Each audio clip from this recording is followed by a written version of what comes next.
దేవుని వాక్యం చదువుదాం.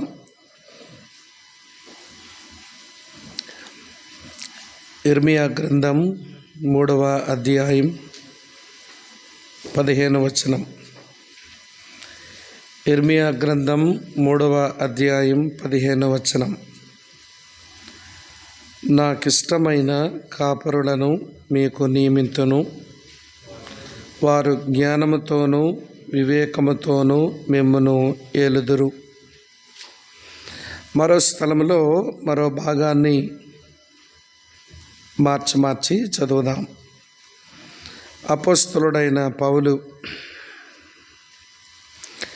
కొరింథీయులకు రాసిన 2వ పత్రిక 5వ అధ్యాయం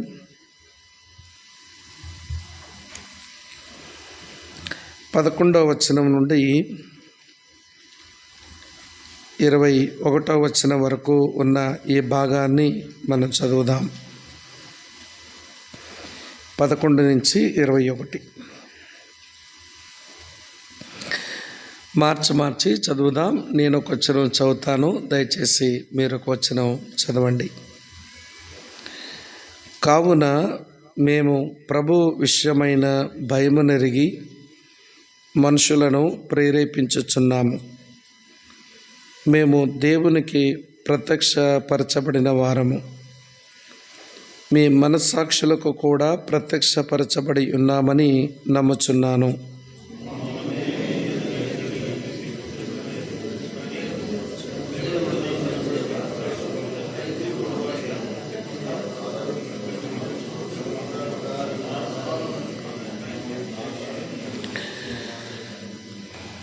ఏలయనగా మేము వెర్రివారమైతమా దేవుని నిమిత్తమే, స్వస్థబుద్ధి గలవారమైతమా మీ నిమిత్తమే.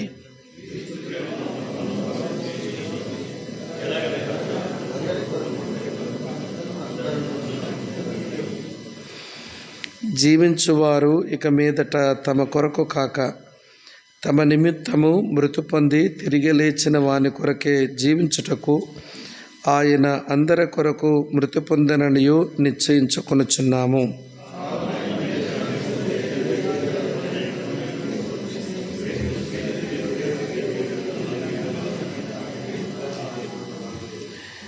కాగా ఎవడైనను క్రీస్తు యేసునందున్న ఎడల వాడు నూతన సృష్టి, పాతవి గతించెను, ఇదిగో క్రొత్తవాయెను.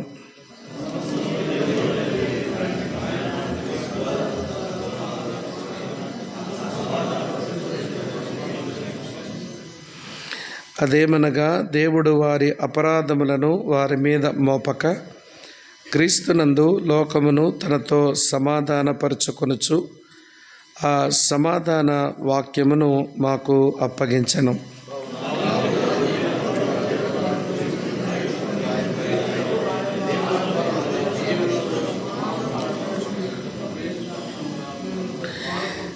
ఇరవై 21వ వచనం అందరూ కలిసి చదువుదాం.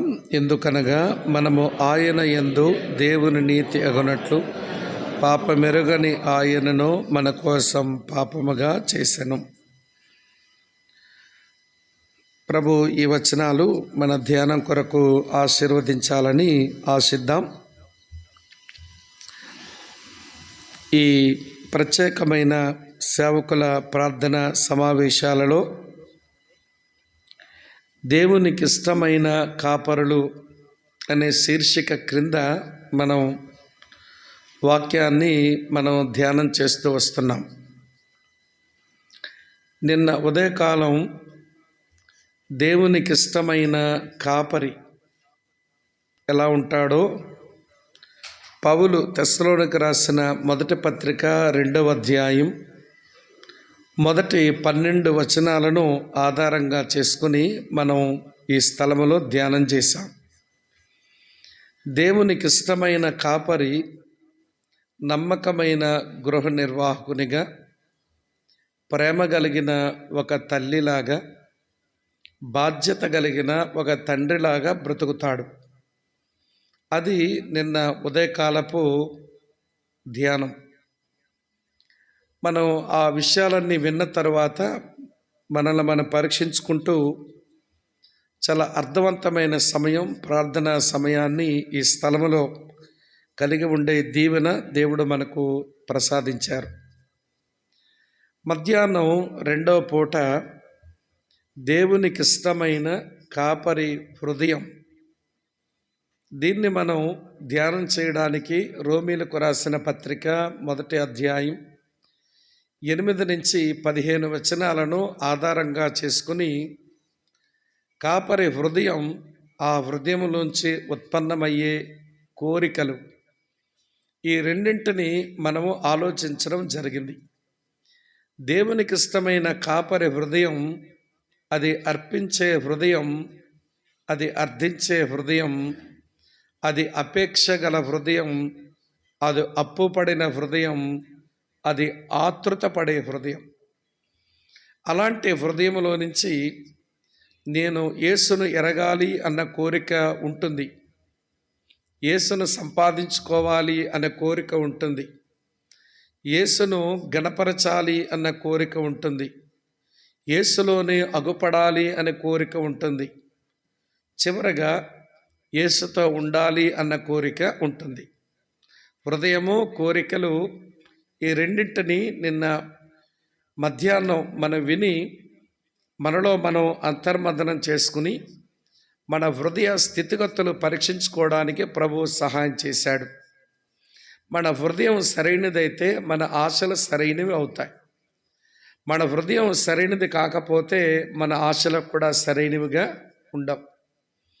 కనుక నేను 3 మాటలు చెప్పాను, ఆ మాటలు మీకు పట్టుకున్నారో లేదో. ఆశలు మనం బ్రతకడానికి ఉపయోగపడతాయి, దురాశలు మనం ఎదుటోడిని చంపడానికి ఉపయోగపడతాయి, అత్యాశలు మనం చావడానికి ఉపయోగపడతాయి. కనుక మంచి ఆశలు మనం కలిగి ఉండేందుకు మన హృదయ పరిస్థితిని ఎప్పటికప్పుడే పరీక్షించుకుంటూ మెరుగైన స్థాయిలో ఉంచుకోవాలి. సరే, ఈ పూట నేను మీకు చెప్పబోయే నా సందేశం ఏంటనంటే, దేవునికి ఇష్టమైన కాపరుల ప్రేరణలు లేదా దృక్పథాలు. ఏ ప్రేరణతో దేవునికి ఇష్టమైన కాపరి సేవ చేస్తుంటాడు, ఏ దృక్పథంతో దేవునికి ఇష్టమైన కాపరి సేవ చేస్తుంటాడు, మన ప్రేరణలు, మన దృక్పథాలు సరైనవేనా? ప్రేరణ లేదా దృక్పథాలంటే ఇవి డ్రైవింగ్ ఫ్యాక్టర్స్ అన్నమాట. మనల్ని తోసుకుని పోతాయి.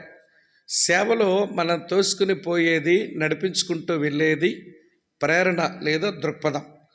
ఎలాంటి సేవా దృక్పథాన్ని, ఎటువంటి సేవా ప్రేరణలను మరి కాపరులుగా మనమును, బాధ్యత గల సహోదరులుగా వారును సరైనటువంటి భక్తి, సరైన సేవ చేయడానికి ఏ ప్రేరణలు అవి అత్యవసరం, దేవునికి ఇష్టమైన కాపరి ఏ ప్రేరణలతో ఉంటాడో మనం ఈ పూట మనం ఆలోచిస్తాం.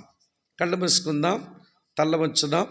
వాక్యం వింటూ ఉంటుండగా పరిశుద్ధాత్మ దేవుడు మనకు కనువిప్పును కలిగించి ఈ వచన భాగాలు, ఈ వాక్య తలంపులు ఎవరి కొరకో అని మనం అనుకోకుండా ఇవి నా కొరకే అని మనం స్వీకరించగలుగునట్లు దేవుని వాక్యములను, వాక్య తలంపులను, ఉదాహరణను, ఆలోచనలను పరిశుద్ధాత్ముడు మన వరకు తీసుకుని వచ్చి మనలో గొప్ప పరివర్తన కలిగించినట్లుగా ప్రభువుకు మనం అప్పగించుకుందాం.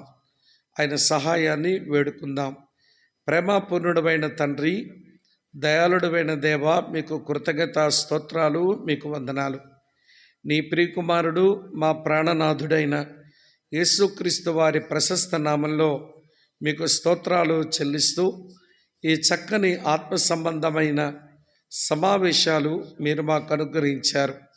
వాక్య కూడిక, ప్రార్థనా సమయాలు మీరు మాకు అనుగ్రహిస్తున్నందుకు మీకు కృతజ్ఞతలు చెల్లించుకుంటూ ఈ సమయం కూడా నిన్ను, నీ సన్నిధిని, నీ వాక్యమును ప్రేమించవచ్చిన మా సహోదరులను బట్టి, సోదరులను బట్టి మీకు వందనాలు. ఈ వచ్చిన భాగాలు మా జీవితంలో బహుబలముగా పనిచేయడానికి కావలసిన కృప అనుగ్రహించుము. మరోసారి మమ్మల్ని మేము నీకు అప్పగించుకుంటూ నీ ప్రియకుమారుడు, మా ప్రభు రక్షకుడైన యేసుక్రీస్తు నామాన్న స్తోత్రించి ఆరాధించి ప్రార్థిస్తున్నాము తండ్రి. ఆమేన్.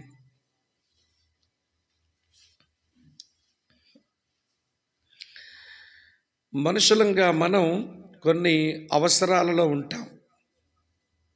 మనుషులముగా మనం కొన్ని అవసరాలలో ఉంటాం. మన మొదటి అవసరం భౌతిక అవసరం. శరీరానికి ఆరోగ్యం, తినడానికి ఆహారం, కట్టుకోవడానికి వస్త్రం, ఉండడానికి గృహం, చేసుకోవడానికి ఉద్యోగం, ఆనందించడానికి కుటుంబం. ఇవన్నీ మన భౌతిక అవసరాలు. మనసులో ఉంచండి. అలాగే మనుషులం అన్న తర్వాత మనకు సాంఘిక అవసరాలు ఉంటాయి. అంటే మనం ఎవరితోనైనా ప్రేమించబడాలి, మనల్ని కూడా ఎవరైనా ప్రేమించే వాళ్ళు ఉండాలి. ఈ సాంఘిక అవసరం తీరకపోతే మనం చాలా అసంతృప్తితో, నిరాశతో భూమి మీద బ్రతకాల్సి ఉంటుంది. మనల్ని ప్రేమించే వాళ్ళు లేకపోయినా, మనం అందించే ప్రేమ అందుకునే వాళ్ళు కూడా లేకపోయినా మనం చాలా నిరాశ నిస్పృహల గుండా బ్రతకాల్సి ఉంటుంది. అందుకే మనుషులమైన మనకు సాంఘిక అవసరాలు కూడా ఉన్నాయి. భౌతిక అవసరాలు ఉన్నాయి, సాంఘిక అవసరాలు ఉన్నాయి. మూడవది పరువు ప్రతిష్టల గూర్చిన అవసరాలు. దీన్ని ఎస్టీమ్ నీడ్స్ అంటారు. అంటే మనుషులు మనల్ని గుర్తించాలి, గౌరవించాలి అని మనం ఎక్కడో తపన పడుతూ ఉంటాం. మనల్ని ఎవరు గుర్తించకపోయినా, ఎవరు గౌరవించకపోయినా మనం తట్టుకోలేము. కనుక ఈ అవసరం కూడా మనకు తీరాలి. భౌతిక అవసరాలు, సాంఘిక అవసరాలు, అలాగనే మన పరువు ప్రతిష్ట అవసరాలు మనకున్నాయి. మరొక అవసరం చెప్తాను. మరొక అవసరం ఏంటంటే ఇది భావోద్రేక అవసరాలు. దీన్ని ఎమోషనల్ నీడ్స్ అంటారు. మనం నవ్వుతుంటే మనతో కలిసి నవ్వే వాళ్ళు మనకు ఉండాలి. మనం ఏడుస్తుంటే మనతో ఏడ్చే వాళ్ళు కూడా మనకు ఉండాలి. అలాంటి వారు ఎవరో దొరక్కపోతే మనము చాలా ఒంటరి వాళ్ళము, ఏకాకులము అని చెప్పి మన హృదయం మన లోపల చాలా కృంగిపోతుంది. ఇది ఒక రకమైన అవసరం. ఇప్పుడు నేను 4 రకాల అవసరాలు చెప్పాను. భూమి మీద భక్తి చేస్తున్న, సేవ చేస్తున్న చాలామంది సేవకులు, అలాగనే బాధ్యత గల సహోదరులు, మన సంఘాలలో ఉన్న విశ్వాసులు, మీరు ఎందుకు ప్రభువుని నమ్మారు, ఎందుకు ప్రభువుని సేవిస్తున్నారు, ఎందుకు ఆయన సేవలో ఇలా పరుగులు పెడుతున్నారు అంటే ఏదో ఒక అవసరం తీరడం కొరకే.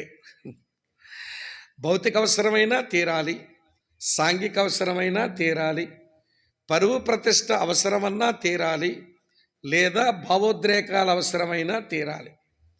వీరు సేవలో అలా నడిపించబడ్డానికి గల కారణం వాళ్ళని నడిపిస్తున్నటువంటి డ్రైవర్స్ ఇవే, వాళ్ళు నడిపిస్తున్నటువంటి ప్రేరణలు ఇవే, వారి సేవా దృక్పథాల లోపల ఉన్నది ఇదే. అయితే అపోస్తలుడైనటువంటి పౌలు క్రైస్తవ సేవలో ఉన్న సేవకుడు, అలాగనే ప్రభువుని ఆరాధించే భక్తి చేసే విశ్వాసులు వీటి కొరకు సేవ చేయకూడదు, వీటి కొరకు భక్తిని చేయకూడదు అన్నది పౌలు యొక్క తాత్పర్యం. సరే, అపోస్తలుడైన పౌలు సేవ చేస్తూ ఉంటే ఎలాంటి పరిస్థితుల గుండా వెళుతున్నాడో మనం చదివితే ఏం అవసరం ఆయనకి తీరుతుందని సేవలో ఉండాలి. భౌతిక అవసరం తీరుతుందా, సాంఘిక అవసరం తీరుతుందా, భావోద్రేకాల అవసరం తీరుతుందా, పరువు ప్రతిష్ట కొరతలు తీరుతున్నాయా, ఏ అవసరం తీరుతుందని ఆయన సేవలో ఉన్నాడు. సరే, కొరింథీయులకు రాసిన 2వ పత్రిక దగ్గరకు వచ్చేసరికి కొరింథీయుల మనసులో ఉన్నది ఇప్పుడు నేను చెప్పిన ప్రశ్నే. పౌలుకు ఏమి దొరుకుతుందని ఈ సేవలో ఉన్నాడండి, ఏమి ప్రేరేపిస్తుంటే ఈయన సేవ చేస్తున్నాడు అని వారిలో ఒక సంఘర్షణ మొదలై లేనిపోని అపార్థాలు, అపోహలు దైవ సేవకుల మీద పెట్టుకుంటున్నారు వాళ్ళు. ఆ నేపథ్యంలో ఆయన ఈ పత్రికను రాస్తూ 4వ అధ్యాయంలో 8వ వచనం నుంచి మనం చదివితే తాను ఎలాంటి పరిస్థితుల గుండా ప్రయాణం చేస్తున్నాడో చెప్పినాడు. నేను వరుసగా చదువుతాను, హైలైట్ చేయండి ఆ సంగతులు. 8వ వచనం చూడండి. ఎటు పోయినను శ్రమపడుచున్నను ఇరికించబడిన వారము కాము. నేను సేవ చేస్తున్నప్పుడు నేను శ్రమ పడుతున్నాను అన్నాడు. తర్వాత అపాయములో ఉన్నను కేవలం ఉపాయము లేని వారము కాము అన్నాడు. అంటే సేవలో నేను అపాయాలు ఎదుర్కొంటున్నాను అన్నాడు. 9వ వచనం, తరమబడుచున్నను దిక్కులేని వారము కాము అన్నాడు. నేను సేవ చేస్తుంటే నేను తరిమివేయబడుతున్నాను. ఇది తన 3వ అనుభవం. పడద్రోయబడినను నశించే వారము కాము. చూడండి, ఇప్పుడు చదివిన ఈ 2 వచనాలలో 4 ప్రతికూలమైన పరిస్థితుల గుండా దేవుని సేవకుడు ప్రయాణం చేస్తున్నాడు, శ్రమ పడుతున్నాడట, అలాగనే అపాయాల్లో ఉన్నాడట, ఆయన తరమబడుతున్నాడు, పడద్రోయబడుతున్నాను అన్నాడు. ఈ వచనాలు మనం చదువుతున్నప్పుడు ఏమన్నా పౌలన్నా, ఏ అవసరం తీరుతుందని నువ్వు ఇంకా సేవలో ఉన్నావు? మేము మా చుట్టూ ఉన్న అనేక మంది సేవకులను చూసినప్పుడు ఏదో ఒక అవసరం తీరుతుంది అని చెప్పి సేవకు వచ్చారు, సేవలో కొనసాగుతున్నారు. కొంతమంది భౌతిక అవసరాలు తీరడం కొరకైతే, మరి కొంతమంది సాంఘిక అవసరాలు తీరడం కొరకైతే, మరి కొంతమందికి పరువు ప్రతిష్ట అక్కరలు తీరడానికైతే, మరి కొంతమందికి భావోద్రేకాల అవసరాలు తీరడానికైతే, ఏదో ఒక అవసరం దేవుడు తీర్చడా అని చెప్పి సేవకు వచ్చే వాళ్ళు అధిక సంఖ్యాకులుగా సేవలో కనబడుతున్నారు. మరేంటి పౌలన్నా, నీ సంగతి ఏంటి అంటే ఆయన అంటాడు, నేను శ్రమ పడుతున్నాను, నేను అపాయంలో ఉన్నాను, నేను తరిమివేయబడుతున్నాను, నేను పడద్రోయబడుతున్నాను. మరి ఇలాంటి పరిస్థితుల్లో ఉంటే నీకు ఏ అవసరం తీరడం లేదుగా. మరి ఏ అవసరం తీర్చబడకపోతే మరి ఏది నిన్ను సేవకు ప్రేరణిస్తుంది? అసలు నీ సేవా దృక్పథం ఏంటి? నీ పరిచర్యలో నీకు మోటివేషన్ ఇస్తున్నది ఏంటి? నీ పరిచర్య వెనకాల నీ మోటివ్స్ ఏంటి? ఈ ఉదయకాల సమయంలో దేవుని చేత దేవునికి ఇష్టమైన కాపరుల ప్రేరణలు ఎలా ఉంటాయో మనం ఇప్పుడు ఆలోచిస్తాం. ఈ వెలుగులో మనము దేవునికి ఇష్టమైన కాపరులుగా ఈ ప్రేరణలతోనే సేవలో ఉన్నామా, లేక వేరు ప్రేరణలు మనల్ని తోసుకుని పోతున్నాయా? కొంచెం ఈ ప్రార్థనా సమయం, ఈ వాక్య ధ్యాన సమయంలో మనం కొంచెం కూర్చొని మన లెక్కలు తెలుసుకుంటే మంచిది. ఇప్పుడు మన లెక్కలు తెచ్చుకోకపోతే ఒకరోజున ఆయన మా డొక్క చిచ్చి లెక్కలు కడతాడు. ఆయన డొక్క చిచ్చి లెక్కలు కట్టేవారు కాకుండా ఇక్కడే దేవుని మందిరంలో సియోనులో కూర్చొని మన లెక్కలన్నీ తెలుసుకుందాం. ఏ ప్రేరణతో నేను సేవలో ఉన్నాను, ఏమి తీరుతుందని, ఏమి వస్తుందని సేవ చేస్తున్నాను అనేది మనం దేవుని వాక్య వెలుగులో చూద్దాం. అందుకొరకు పౌలు భక్తుడు పాసేజ్ని డీటెయిల్గా రాశాడు. ఏది ప్రేరేపిస్తుంటే నేను సేవలో ఉన్నాను? వినండి కొరింథీయులారా, నాకేదో తిండి దొరుకుతుందని, గుడ్డలు వస్తాయని నేను సేవ చేయటంలా, నాకేదో నిలవ నీడ దొరుకుతుందని, మనుషులు నన్ను అభినందిస్తారని నేను సేవ చేయడల్లా, ఎవడో నన్ను ప్రేమిస్తాడని, నా ప్రేమను పొందుకుని ఎవరో దొరుకుతారని నేను సేవ చేయటంలా, నాకేదో నన్ను ఏడ్చితే నాతో ఏడ్చే వాళ్ళు ఉంటారని, నేను నవ్వితే నాతో నవ్వే వాళ్ళు ఉంటారని నేను సేవ చేయడంలా. మీకు ఆ విషయం తెలుసా? చాలామంది నా వల్ల రక్షణ పొందినోళ్ళు చాలామంది నన్ను వదిలిపోయినోళ్ళే. పౌలు తిమోతితో ఒకసారి చెప్తాడు, తిమోతి, ఆసియాలో ఉన్న వారందరూ నన్ను విడిచిపెట్టి వెళ్ళిపోయారు, ఫొనిసిఫర్ ఫ్యామిలీ తప్ప ఎవడూ నన్ను పట్టించుకునేవాడు లేడు. నా బట్టే నా సేవలోనే రక్షించబడ్డారు, నాయకులయ్యారు, శిష్యులయ్యారు, సేవ చేస్తున్నారు. కానీ నేను ఒంటరివాడనైపోయినప్పుడు ఎవరూ నా పక్షంగా నిలబడలేదు, ఆయన తప్ప. అందుకనే పౌలు ధైర్యంగా చెప్పగలడు, నేను ఇలాంటి అవసరాలు తీరుతాయని, అవి నన్ను ప్రేరేపిస్తే నేను సేవ చేయడం లేదు, నన్ను ప్రేరేపించే ప్రేరకాలు వేరుగా ఉన్నాయి అని ఆయన రాసిన భాగాన్ని మనం చదువుకున్నాము. ఆ భాగంలోంచి ఏమండి, దేవునికి ఇష్టమైన కాపరుల ప్రేరణలు, అది మనం అధ్యయనం చేస్తాం. నేను కొంచెం ఉపోద్ఘాతమే బంగాళాఖాతం అని చెప్పాను, తప్పదు మరి. ఎందుకంటే విషయం మనకు బోధపడాలంటే ఈ ఇంట్రడక్షన్, ఈ ఉపోద్ఘాత విషయ పరిచయం ఇది తప్పనిసరి. అందులో కూడా మెసేజ్ ఉంది మనకి. ఉపోద్ఘాతంలో కూడా మనకు సందేశం ఉంది. కనుక ఆ నేపథ్యంలో ఇప్పుడు ఈ భాగం దగ్గరకు వెళ్ళి ఏది ప్రేరేపిస్తుంటే సేవ చేశాడు ఆయన, ఈరోజు మనల్ని ఏది ప్రేరేపిస్తుంటే మనం సేవ చేస్తున్నాం, మన భౌతిక అవసరాల కొరక, మన సాంఘిక అవసరాల కొరక, మన పరువు ప్రతిష్ఠ అవసరాల కొరక, మన భావోద్రేక అవసరాల కొరక, ఏ అవసరం తీరుతుందని నీవు నేను ఈ సేవలో ఉన్నాము, ఈ భక్తిని చేస్తున్నాం. ఇది ఒక ప్రశ్నగా మన ముందు ఉంచుకొని ఇప్పుడు రండి పౌలు యొక్క సారాంశాన్ని మనం అధ్యయనం చేస్తాం. 2 కొరింథీ పత్రిక 5వ అధ్యాయం 11వ వచనం. నేను కొన్ని మాటలు అండర్లైన్ చేయమంటాను, హైలైట్ చేయమంటాను. అది మీరు చేసుకుంటే మీ బైబిల్లో అక్కడ రాగానే విషయం మీకు చాలా చక్కగా మనసుకు ప్రియులారా కనెక్ట్ అవుతుంది. కనుక జాగ్రత్తగా చూడండి. 11వ వచనం వినండి. 11వ వచనం ఇలా రాసి ఉంది, కావున మేము ప్రభు విషయమైన భయము నెరిగి మనుషులను ప్రేరేపించుచున్నాము. మేము దేవునికి ప్రత్యక్షపరచబడిన వారము, మీ మనస్సాక్షులకు కూడా ప్రత్యక్షపరచబడి ఉన్నామని నమ్ముచున్నాను. ఆ పైన 11వ వచనంలో ప్రభు విషయమైన భయము, ఈ మాట అండర్లైన్ చేయండి. నేను ఈ సేవ చేయడానికి నన్ను ప్రేరేపిస్తున్నది ఏమిటి అనంటే దేవుని భయం. The fear of God constraining me to do the ministry. ప్రభు యొక్క భయం నన్ను ప్రేరేపించగా నేను ఈ సేవ చేస్తున్నాను. అరే దేవుని భయం, ఎందుకు దేవుని భయం? నువ్వు భయపడాల్సిన అవసరం ఎందుకు వచ్చింది? మీరు పైన చూడండి 9-10 వచనాలలో 2 కొరింథీ పత్రిక 5వ అధ్యాయం 9-10 వచనాలు ఇలా రాస్తున్నాయి.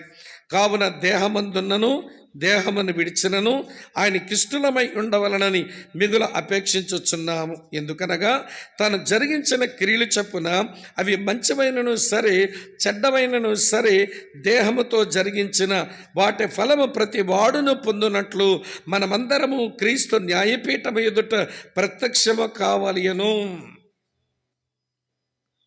నాకెందుకండి దేవుని భయం?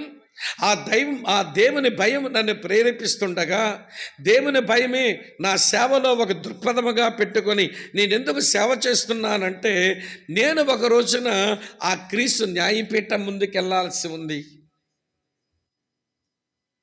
నేను ఒక రోజున నేను క్రీస్తు న్యాయపీఠం ముందుకు వెళ్ళవలసి ఉంటుంది. అది నాకు భయం వేస్తుంది.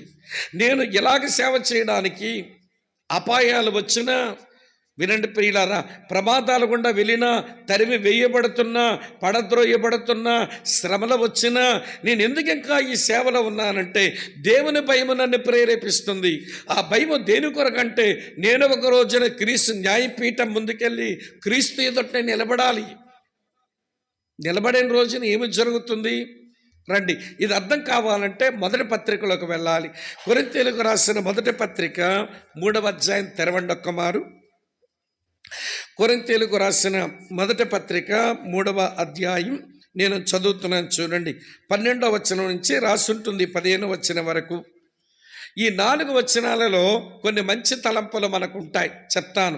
క్రీస్తు న్యాయపీఠం ఎదుటకు నేను వెళ్ళవలసి వచ్చినప్పుడు అలాంటి పరిస్థితి నాకు ఉంటుందన్న భయం నేను ఇలా సేవ చేయడానికి నన్ను ప్రేరేపిస్తుంది అన్నాడు కదా.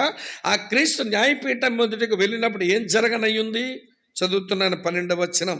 ఎవడైనను ఈ పునాది మీద బంగారము వెండి వెలగలరాళ్ళు కర్ర గడ్డి కొయ్యకాలు మొదలైన వాటితో కట్టిన ఎడల వాని పని కనబడను, ఆ దినము దానిని తేటపరచును, అది అగ్నిచేత బయలుపరచబడును, మరియు వాని పని ఎట్టిదో దానిని అగ్నియే పరీక్షించును. పునాది మీద ఒకడు కట్టిన పని నిలిచిన ఎడల వాడు జీతము పుచ్చుకొనును, ఒకరి పని కాల్చివేయబడిన ఎడల వానికి నష్టము కలుగును. అతడు తన మట్టుకు రక్షించబడును గాని అగ్ని నుంచి తప్పించుకున్నట్లు రక్షింపబడును.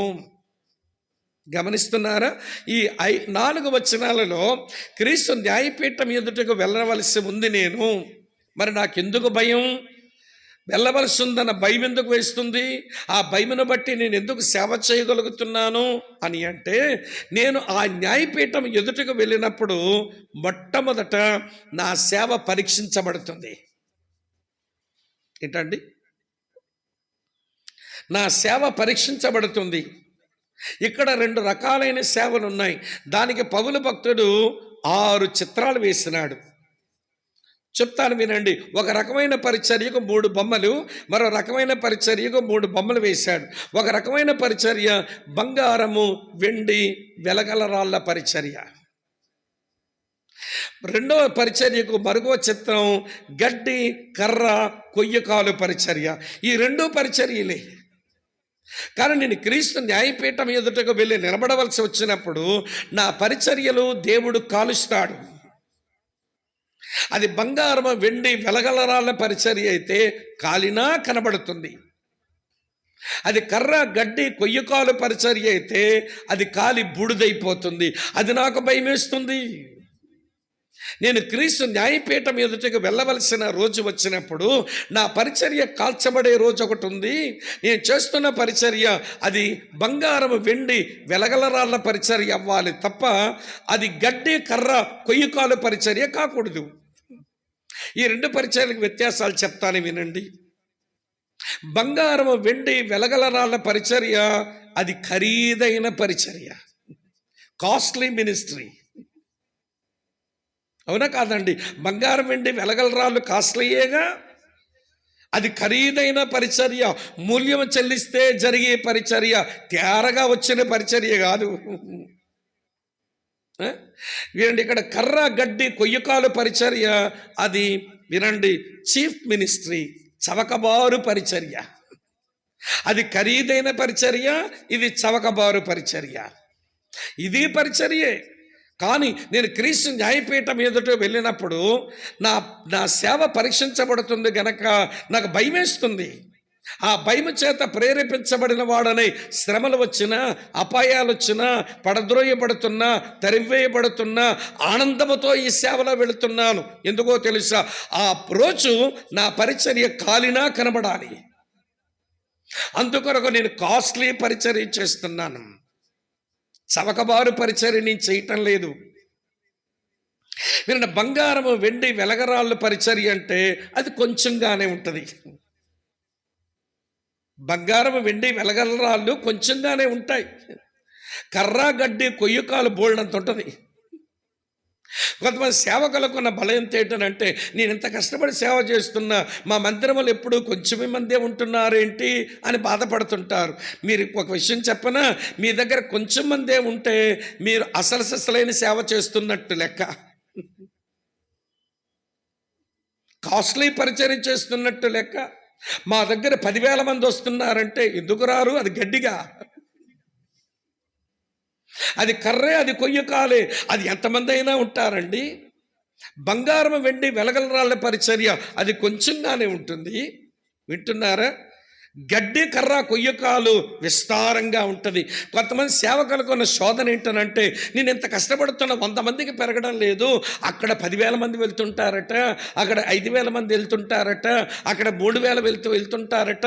ఏమిటో నేను సరిగా సేవ చేయటం లేదా అని చెప్పి వాళ్ళు న్యూనతాభావాలకు వెళ్తుంటారు. మీరు న్యూనతాభావాలకు వెళ్ళాల్సిన పని లేదు. మీరు సరైన పరిచర్య చేస్తున్నారు కానీ కొద్దిమందే ఉంటారు. వింటున్నారా ఈ మాట? గడ్డి, కర్ర, కొయ్యకాలు సేవ చేసే వాళ్ళ దగ్గర 10,000 మంది ఉంటారు. ఇది కాలిపోయే పరిచర్య, బూడిదైపోయే పరిచర్య, మరి కనబడని పరిచర్య. మరి అలాంటి పరిచర్య కావాలని మనకెందుకండి టెంప్టేషను? ఒక విషయం చెప్తాను. మన మందిరంలో ఖచ్చితంగా ఒక 200 మంది ఉంటే వాళ్ళ కాపర పరిచర్య అందించడానికి మన సర్కస్లు చేయాలి. అవునా కాదా చెప్పండి? వాడు మారు మనసు పొందే లేదో చెక్ చేయాలి, వాడు బాప్తిజం పొందే లేడో చూడాలి, ఫ్యామిలీలో ఎలాగుంటున్నాడో లేదో చూడాలి, ఉద్యోగ స్థలంలో సాక్ష్యంగా ఉన్నాడో లేదో చూడాలి. క్రమంగా మందిరంలో ప్రార్థన, ఉపవాసము, దాతృత్వము, ఎవడి దశభాగం చెల్లించడం, సేవలో సహకరించడం, అన్నింట్లో వీడు ఎదుగాడో లేదో చూడాలంటే 200 మంది ఉంటే నువ్వు 3 చెరువులు నీరు తాగాలి. మరి 10,000 మంది ఉంటే నువ్వేం చేస్తావు? పొలోమని సంతలోకి వచ్చినట్టు వస్తారు. సంతలో సరుకుకొని పోయినట్టుగా నీ దగ్గర నుంచి రుమాలగుడ్డో, ఈ నూనె చేసాయో లేకపోతే ఏదో కొనుక్కొని మళ్ళీ పోతుంటారు వాళ్ళు. అదొక సంత అండి, అది పరిచర్య అవ్వదు. పరిచర్య అంటే కాపరి కొంతమందిని ప్రియులారా లక్ష్యంగా పెట్టుకొని వాళ్ళ శిష్యులుగా తయారు చేయాలి, వాళ్ళ నాయకులుగా తయారు చేయాలి, వాళ్ళ సేవకులుగా తయారు చేయాలి, వాళ్ళని ప్రభు పరిచర్య మిషనరీలుగా పంపవలసి వస్తే పంపాలి. బోల్డంత ఉందండి ఇక్కడ పరిచర్య. తక్కువ మందితోనే ఒకరోజు ఎక్కువగా జరిగే పరిచర్య ఉంటుంది. కానీ కర్రగడ్డి కొయ్యి కాలువల దగ్గర ఎక్కువ మందితో చేసే పని అస్సలు కనబడే రోజు వస్తుంది. ఇక్కడ ఉన్నారా లేదా అమ్మ? అర్థమవుతుందా నేను చెప్పే విషయం? వినండి. బంగారం వెండి వెలగలరాళ్ళ పరిచర్య, కర్ర గడ్డి కొయ్యకాలు పరిచర్య, ఈ రెండు కాలుస్తాడు ఒక రోజున. నాకు అది భయం వేస్తుందండి. నా పరిచర్య కాలిన తర్వాత కనబడుతుందా, లేదా కాలిన తర్వాత కనబడకుండా పోతుందా? ఇంకో విషయం చెప్తాను. బంగారం వెండి వెలగలరాళ్ళ పరిచర్య ఎలా ఉంటుందంటే, వినండి, ప్రార్థనతో, వాక్యముతో, ఉపవాసంతో చేసే పరిచర్య ఇది. వాక్యము, ప్రార్థన, ఉపవాసంతో చేసే పరిచర్య. ఈ పరిచర్య ఏంటో తెలుసా? కార్యక్రమాలు, సరదాలు, సంబరాలతో చేసే పరిచర్య. కార్యక్రమాలు పెడతారు, సరదాలు చేస్తారు, ఏమండి. అలాగనే వినండి ప్రియులారా, భలే వేడుకలు జరిగిస్తూ ఉంటారు, గుంపులు గుంపులుగా మనుషులు వెళ్తుంటారు. అలా లేదంటే నా పరిచర్యను మనమే కృంగిపోతుంటాం. కానీ అది కాలిపోయే సేవ అండి. సరదాలు, కార్యక్రమాలు, సంబరాల సేవ, అది దేవుని అగ్ని పరీక్షలో కాలిపోయే పరిచర్య. కనుక వినండి, పౌలు భక్తుడు అంటున్నాడు, దేవుని భయము నన్ను ప్రేరేపించగా నేను సేవ చేస్తున్నాను. నేను దేవుని భయపడడానికి గల కారణం, నేను ఒక రోజున క్రీస్తు న్యాయపీఠం ఎదుట నిలబడాలి. నిలబడ్డ రోజున నా పరిచర్య కాలినా కనబడాలి. అందుకే భయం వేస్తుంది నాకు సేవలో. ఆ భయముతోనే సేవ చేస్తున్నాను. ఇది ఒక సంగతి. రెండో సంగతి ఏమన్నాడో తెలుసా? రండి మళ్ళీ 1 కొరింథీ పత్రిక 3వ అధ్యాయం చదువుతున్నాను. 13వ వచనం చూడండి. ఇక్కడ కొన్ని కీలకమైన పదాలు ఉన్నాయి, చదువుతున్నాను చూడండి. తేటపరుచును అనేది ఒక పదం, బయలుపరచబడును అనేది ఒక పదం, పరీక్షింపబడును అనేది ఒక పదం. ఈ 3 పదాలు ఏం అర్థం చేస్తున్నాయనంటే, నేను క్రీస్తు న్యాయపీఠం ఎదుటికి వచ్చినప్పుడు ఆ దేవుడు, నా ప్రభు ఆ న్యాయపీఠం మీద కూర్చొని నా వాస్తవాలన్నీ తేటతెల్లం చేసేస్తాడు. అక్కడ దాపరికమేమీ లేదు. నా వ్యక్తిగత భక్తి జీవిత దాపరికాలు లేవు, నా కుటుంబ జీవిత దాపరికాలు లేవు, నా సేవా జీవిత దాపరికాలు లేవు. అన్నీ తేటపరచబడును, అన్నీ పరీక్షించబడును, అన్నీ బయలుపరచబడును. నేను ఎందుకు భయపడుతున్నానంటే, ఆ క్రీస్తు న్యాయపీఠం ఎదుట నా వ్యక్తిగత జీవిత, నా సేవా జీవిత, నా కుటుంబ జీవిత సంగతులన్నీ ఆయన అలాగా బట్టబయలు చేస్తాడు. అందుకు భయం వేస్తుంది నాకు. నేనేమైనా ఒక తప్పుడు ఆలోచన చేసినా, నేనేదైనా ఒక తప్పుడు పని చేసినా, నా సేవలో ఏదైనా తప్పుడు అడుగు వేసినా, ఆ రోజున నేను తలదించుకోవలసి వస్తుందన్న భయం నన్ను ప్రేరేపిస్తుండగా సేవ చేస్తున్నాను. ఇక్కడ ఉన్నారా లేదా? అర్థమవుతుందా అండి విషయం? ఏమండి, సేవ కనబడాలని ఆశ ఉంది నాకు. నా బ్రతుకు తేట తెల్లమైనప్పుడు నేను సిగ్గుపడనక్కరలేని పనివానిగా నిలబడాలని ఉంది నాకు ఆశ. అందుకే ఆ భయముతో క్రీస్తు న్యాయపీఠం మీద వెళ్ళవలసి ఉంటుందన్న భయముతో నేను ఆ భయము ప్రేరేపించగా సేవ చేస్తున్నాను. నా అవసరాలు తీరుతాయని సేవకు రాలా, నన్ను ప్రేమించే వాళ్ళు దొరుకుతారని సేవకు రాలా, నన్ను ఎవడో గౌరవిస్తాడని సేవకు రాలా, నేను ఏడిస్తే నాతో ఏడ్చినోడు ఉంటాడని నేను సేవకు రాలా. దేవుని భయం ప్రేరేపించగా నేను ఈ సేవలో ఉన్నాను. 2 చెప్పాను కదా, 3 చెప్తాను రండి. మళ్ళీ 1 కొరింథీ పత్రిక 3వ అధ్యాయం చదువుతున్నాను చూడండి ప్రియుల. 14వ వచనం. పునాది మీద ఒకడు కట్టిన పని నిలిచినడలా వాడు జీతము పుచ్చుకొనును అన్నాడు. నేను ఎందుకు భయపడుతున్నానంటే, నాకు రావలసిన జీతం నేను కోల్పోతానేమని భయముతో పనిచేస్తున్నాను. నేను నా పనికి జీతం ఉంది. ఆయనే చాలా స్పష్టంగా ఒక 3 జీతాల గురించి చెప్పాడు. బైబిల్లో మరొక 2 జీతాలు ఏమండి యాకోబు చెప్పినాడు ఒకటి, పేతురు చెప్పినాడు ఒకటి, 5 మీకు జ్ఞాపకం చేస్తాను. ఇది సేవలో ఉన్న మనందరి జీతాలు. ఇవి పొందుకోవడానికి మనం తపన పడాలి. ఇవి కోల్పోతానేమనే భయం మనల్ని వెంటాడుతుండాలి సేవలో. నెంబర్ 1 మొదటిది ఏంటంటే, 1 కొరింథీ పత్రిక 9వ అధ్యాయం, 1 కొరింథీ పత్రిక 9వ అధ్యాయం 25వ వచనం. మరియు పందెమందు పోరాడు ప్రతివాడు అన్ని విషయములలో మితముగా ఉండును. వారు క్షేమ కిరీటం పొందుటకును, మనమైతే అక్షేమకు కిరీటం పొందుటకును మితముగా ఉన్నాము. నాకు ఓ రోజు రాబోయే జీతం ఏంటో తెలుసా? నా యేసయ్య చేతిలో నుంచి అక్షయ కిరీటం నాకు జీతంగా వస్తుంది. అక్షయ కిరీటం ఎవరికి దొరుకుతుంది అని అంటే, తమ పరుగును ఎరిగి తమ పరుగును సరిగా పరిగెత్తే వాళ్లకు. మన ప్రభువు మనందరినీ ఒకే పరుగులో ఉంచలేదు. కొంతమంది కాపర పరిచర్యకి పిలిచారు, వీళ్ళ పరుగు కాపర పరిచర్య. కొంతమందిని సువార్త పరిచర్య కూడా మాత్రమే వాడుకుంటున్నాడు, వీళ్ళ పరుగు సువార్తకుని పరిచర్య. కొంతమందిని బాధ్యత గల సహోదరులుగా మందిరము, సేవ అన్ని బాధ్యతలు వేసుకుని పరిచర్య చేసే వరము ద్వారకిచ్చి వాడుకుంటున్నాడు, వీళ్ళ పరిచర్య పరిచారకుని పరిచర్య, పరిచారకు రాలు పరిచర్య. కొంతమందికి ఏమో ధర్మం చేసే పరిచర్య. దేవుడు కొంచెం ఇచ్చాడు, అవసరం ఉండే వాళ్ళకి ఇచ్చే మనసు నాకు ఇచ్చాడు, ధర్మం చేయడం నా పరుగు, అది నా పరిచర్య. కొంతమంది ఇంట్లోనే ఉంటారు, ఏమంటే రహస్యంగా ఉంటారు, కానీ తయారు చేయవలసిన వాళ్ళు తయారు చేసేస్తూ ఉంటారు. అది వాళ్ళ పరుగు అంతే. వాళ్ళు వేదిక మీద కనబడకపోవచ్చు, నాలాగా అరవకపోవచ్చు, గొప్ప ప్రసంగాలు చేయకపోవచ్చు, కానీ వాళ్ళు దాగి ఉండి పరిచర్య చేసిన వాళ్ళు ఉన్నారు. నేను ఒక అమ్మను గురించి ఎరుగుదును. ఆవిడ రాసిన పుస్తకాలు మార్కెట్లో దొరుకుతాయి, మీరు చదవండి. ఎక్కడి నుంచి వచ్చిందో మహాతల్లికి ఆ వేదాంతం అనిపిస్తుంది. ఆవిడ పేరు జెస్సీ పెన్ లూయిస్ అనే అమ్మగారు. యోబు గ్రంథం మీద రాసింది. తర్వాత వార్ ఆన్ ద సెయింట్స్, పరిశుద్ధుల మీద జరుగుతున్న పోరాటాలు ఎలా ఉంటాయని రాసింది. వింటున్నారా? ఆమె చాలా గొప్ప పుస్తకాలు రాసింది. ఆమె ఇంట్లోనే ఉండేది, వేదిక మీదకి వచ్చేది కాదు, ఈవెన్ మందిరంలో కూడా నిలబడి వాక్యం చెప్పేది కాదు.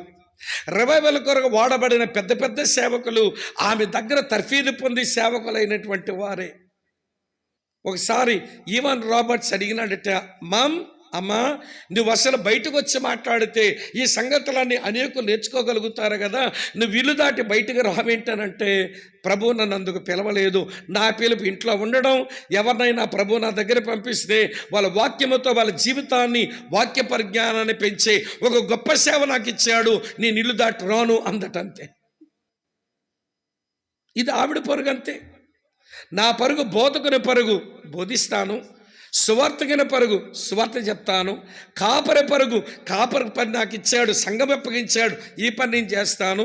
ఒకవేళ నీ పరుగు పరిచారకురాలవైతే పరిచారకురాలుగా ఉండి చెయ్యు, నీ పరుగు పరిచారకుడు అయితే బాధ్యత గల సహోదరుడుగా ఆ పని చెయ్యు. అంతేగాని నీ పరుగేదో తెలియకుండా రాంగ్ ట్రాక్లో పరిగెత్తొద్దు, బహుమానం పోతుంది. నీ ట్రాక్ ఏదో అందులో పరిగెత్తు. పౌలు భక్తుడు అంటాడు, నా పరుగును ఎరిగి నా పరుగును నేను పరిగెడుతున్నాను, దాని కొరకు నా శరీరాన్ని నలగొట్టుకుంటున్నాను. నాకు జీతంగా ఆ క్రీస్తు న్యాయపీఠం ఎదుట అక్షయ కిరీటం వస్తుంది.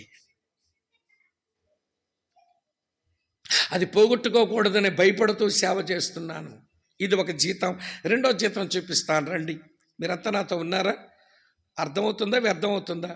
కొంచెం బిగుసుకున్నట్టు ఏమంటే టైట్ కనబడుతున్నారేంటో ఈవేళ నాకు కొంచెం ఇబ్బందిగా ఉందా? వెరీ గుడ్, సంతోషం. తెస్సలోనికీయులకు రాసిన 2వ పత్రిక 2వ అధ్యాయం చూడండి, 19 వచనం చదువుతాను. తెస్సలోనికీయులకు రాసిన 2వ పత్రిక 2వ అధ్యాయం 19వ వచనం. ఏలయనగా మా నిరీక్షణైనను ఆనందమైనను అక్షయ కిరీటమైనను ఏది? మన ప్రభువైన యేసు యొక్క రాకడ సమయమున ఆయన ఎదుట మీరే కదా అన్నాడు. ఈ వచనములో నా జీతం ఇది ఆనంద కిరీటం. ఎందుకు ఇస్తాడనంటే, ఆత్మలు సంపాదించాను గనక. ఆత్మల సంపాదకులకు వచ్చే జీతం ఆనంద కిరీటం. దేవుని సేవకులైన అన్నయ్యలు, తమ్ముళ్ళు వినండి. ఈ రోజున ఆత్మల సంపాదన పని మన ప్రాణాధారమైనట్టుగా బ్రతకాలి. ఆత్మల సంపాదన పనే మన ప్రాణాధారమైనట్టుగా బ్రతకాలి. నేను రాత్రే మీతో చెప్పాను, ఆంధ్రయ్య అన్నదమ్ముడిని నడిపించుకున్నాడు. ఫిలిప్ ఏమో స్నేహితుడైన నతనీయులను నడిపించుకున్నాడు. సమరయ స్త్రీ ఏమో ఊరోళ్ళందరినీ ప్రభుత్వం నడిపించింది. కనుక సేవకులుగా బాధ్యత గల సహోదర సహోదరీలుగా మన ప్రాణాధారమైన పనేంటో తెలుసా? నేను ఒక మాట పదే పదే నొక్కి చెప్పాను రాత్రి. అదేంటనంటే, నువ్వు ఎందుకు రక్షించబడ్డావంటే మరికొందరిని రక్షించడానికే. You are saved to save others, అంతే. ఈ పని మేము విస్మరించి బతుకుతుంటే ఏమి గడించుకుంటాం చెప్పండి? ఏమి గడించుకుంటామని చెప్పండి? నాతో ఉన్నారా మీరంతా? ఎందుకండి నాకు భయం అనుకుంటున్నారా మీరు? నా భయం ఎందుకంటే నా సేవ అది పరీక్షించబడి కాల్చబడుతుంది అనే భయం. నాకెందుకు భయమో తెలుసా? క్రీస్తు ముందు నా వ్యక్తిగత జీవితం, కుటుంబ జీవితం, భక్తి జీవితం, సేవా జీవితం అన్నీ తేటతెల్లమవుతాయి అన్న భయం. అలాగని జీతం పోగొట్టుకుంటానేమని నాకు భయం.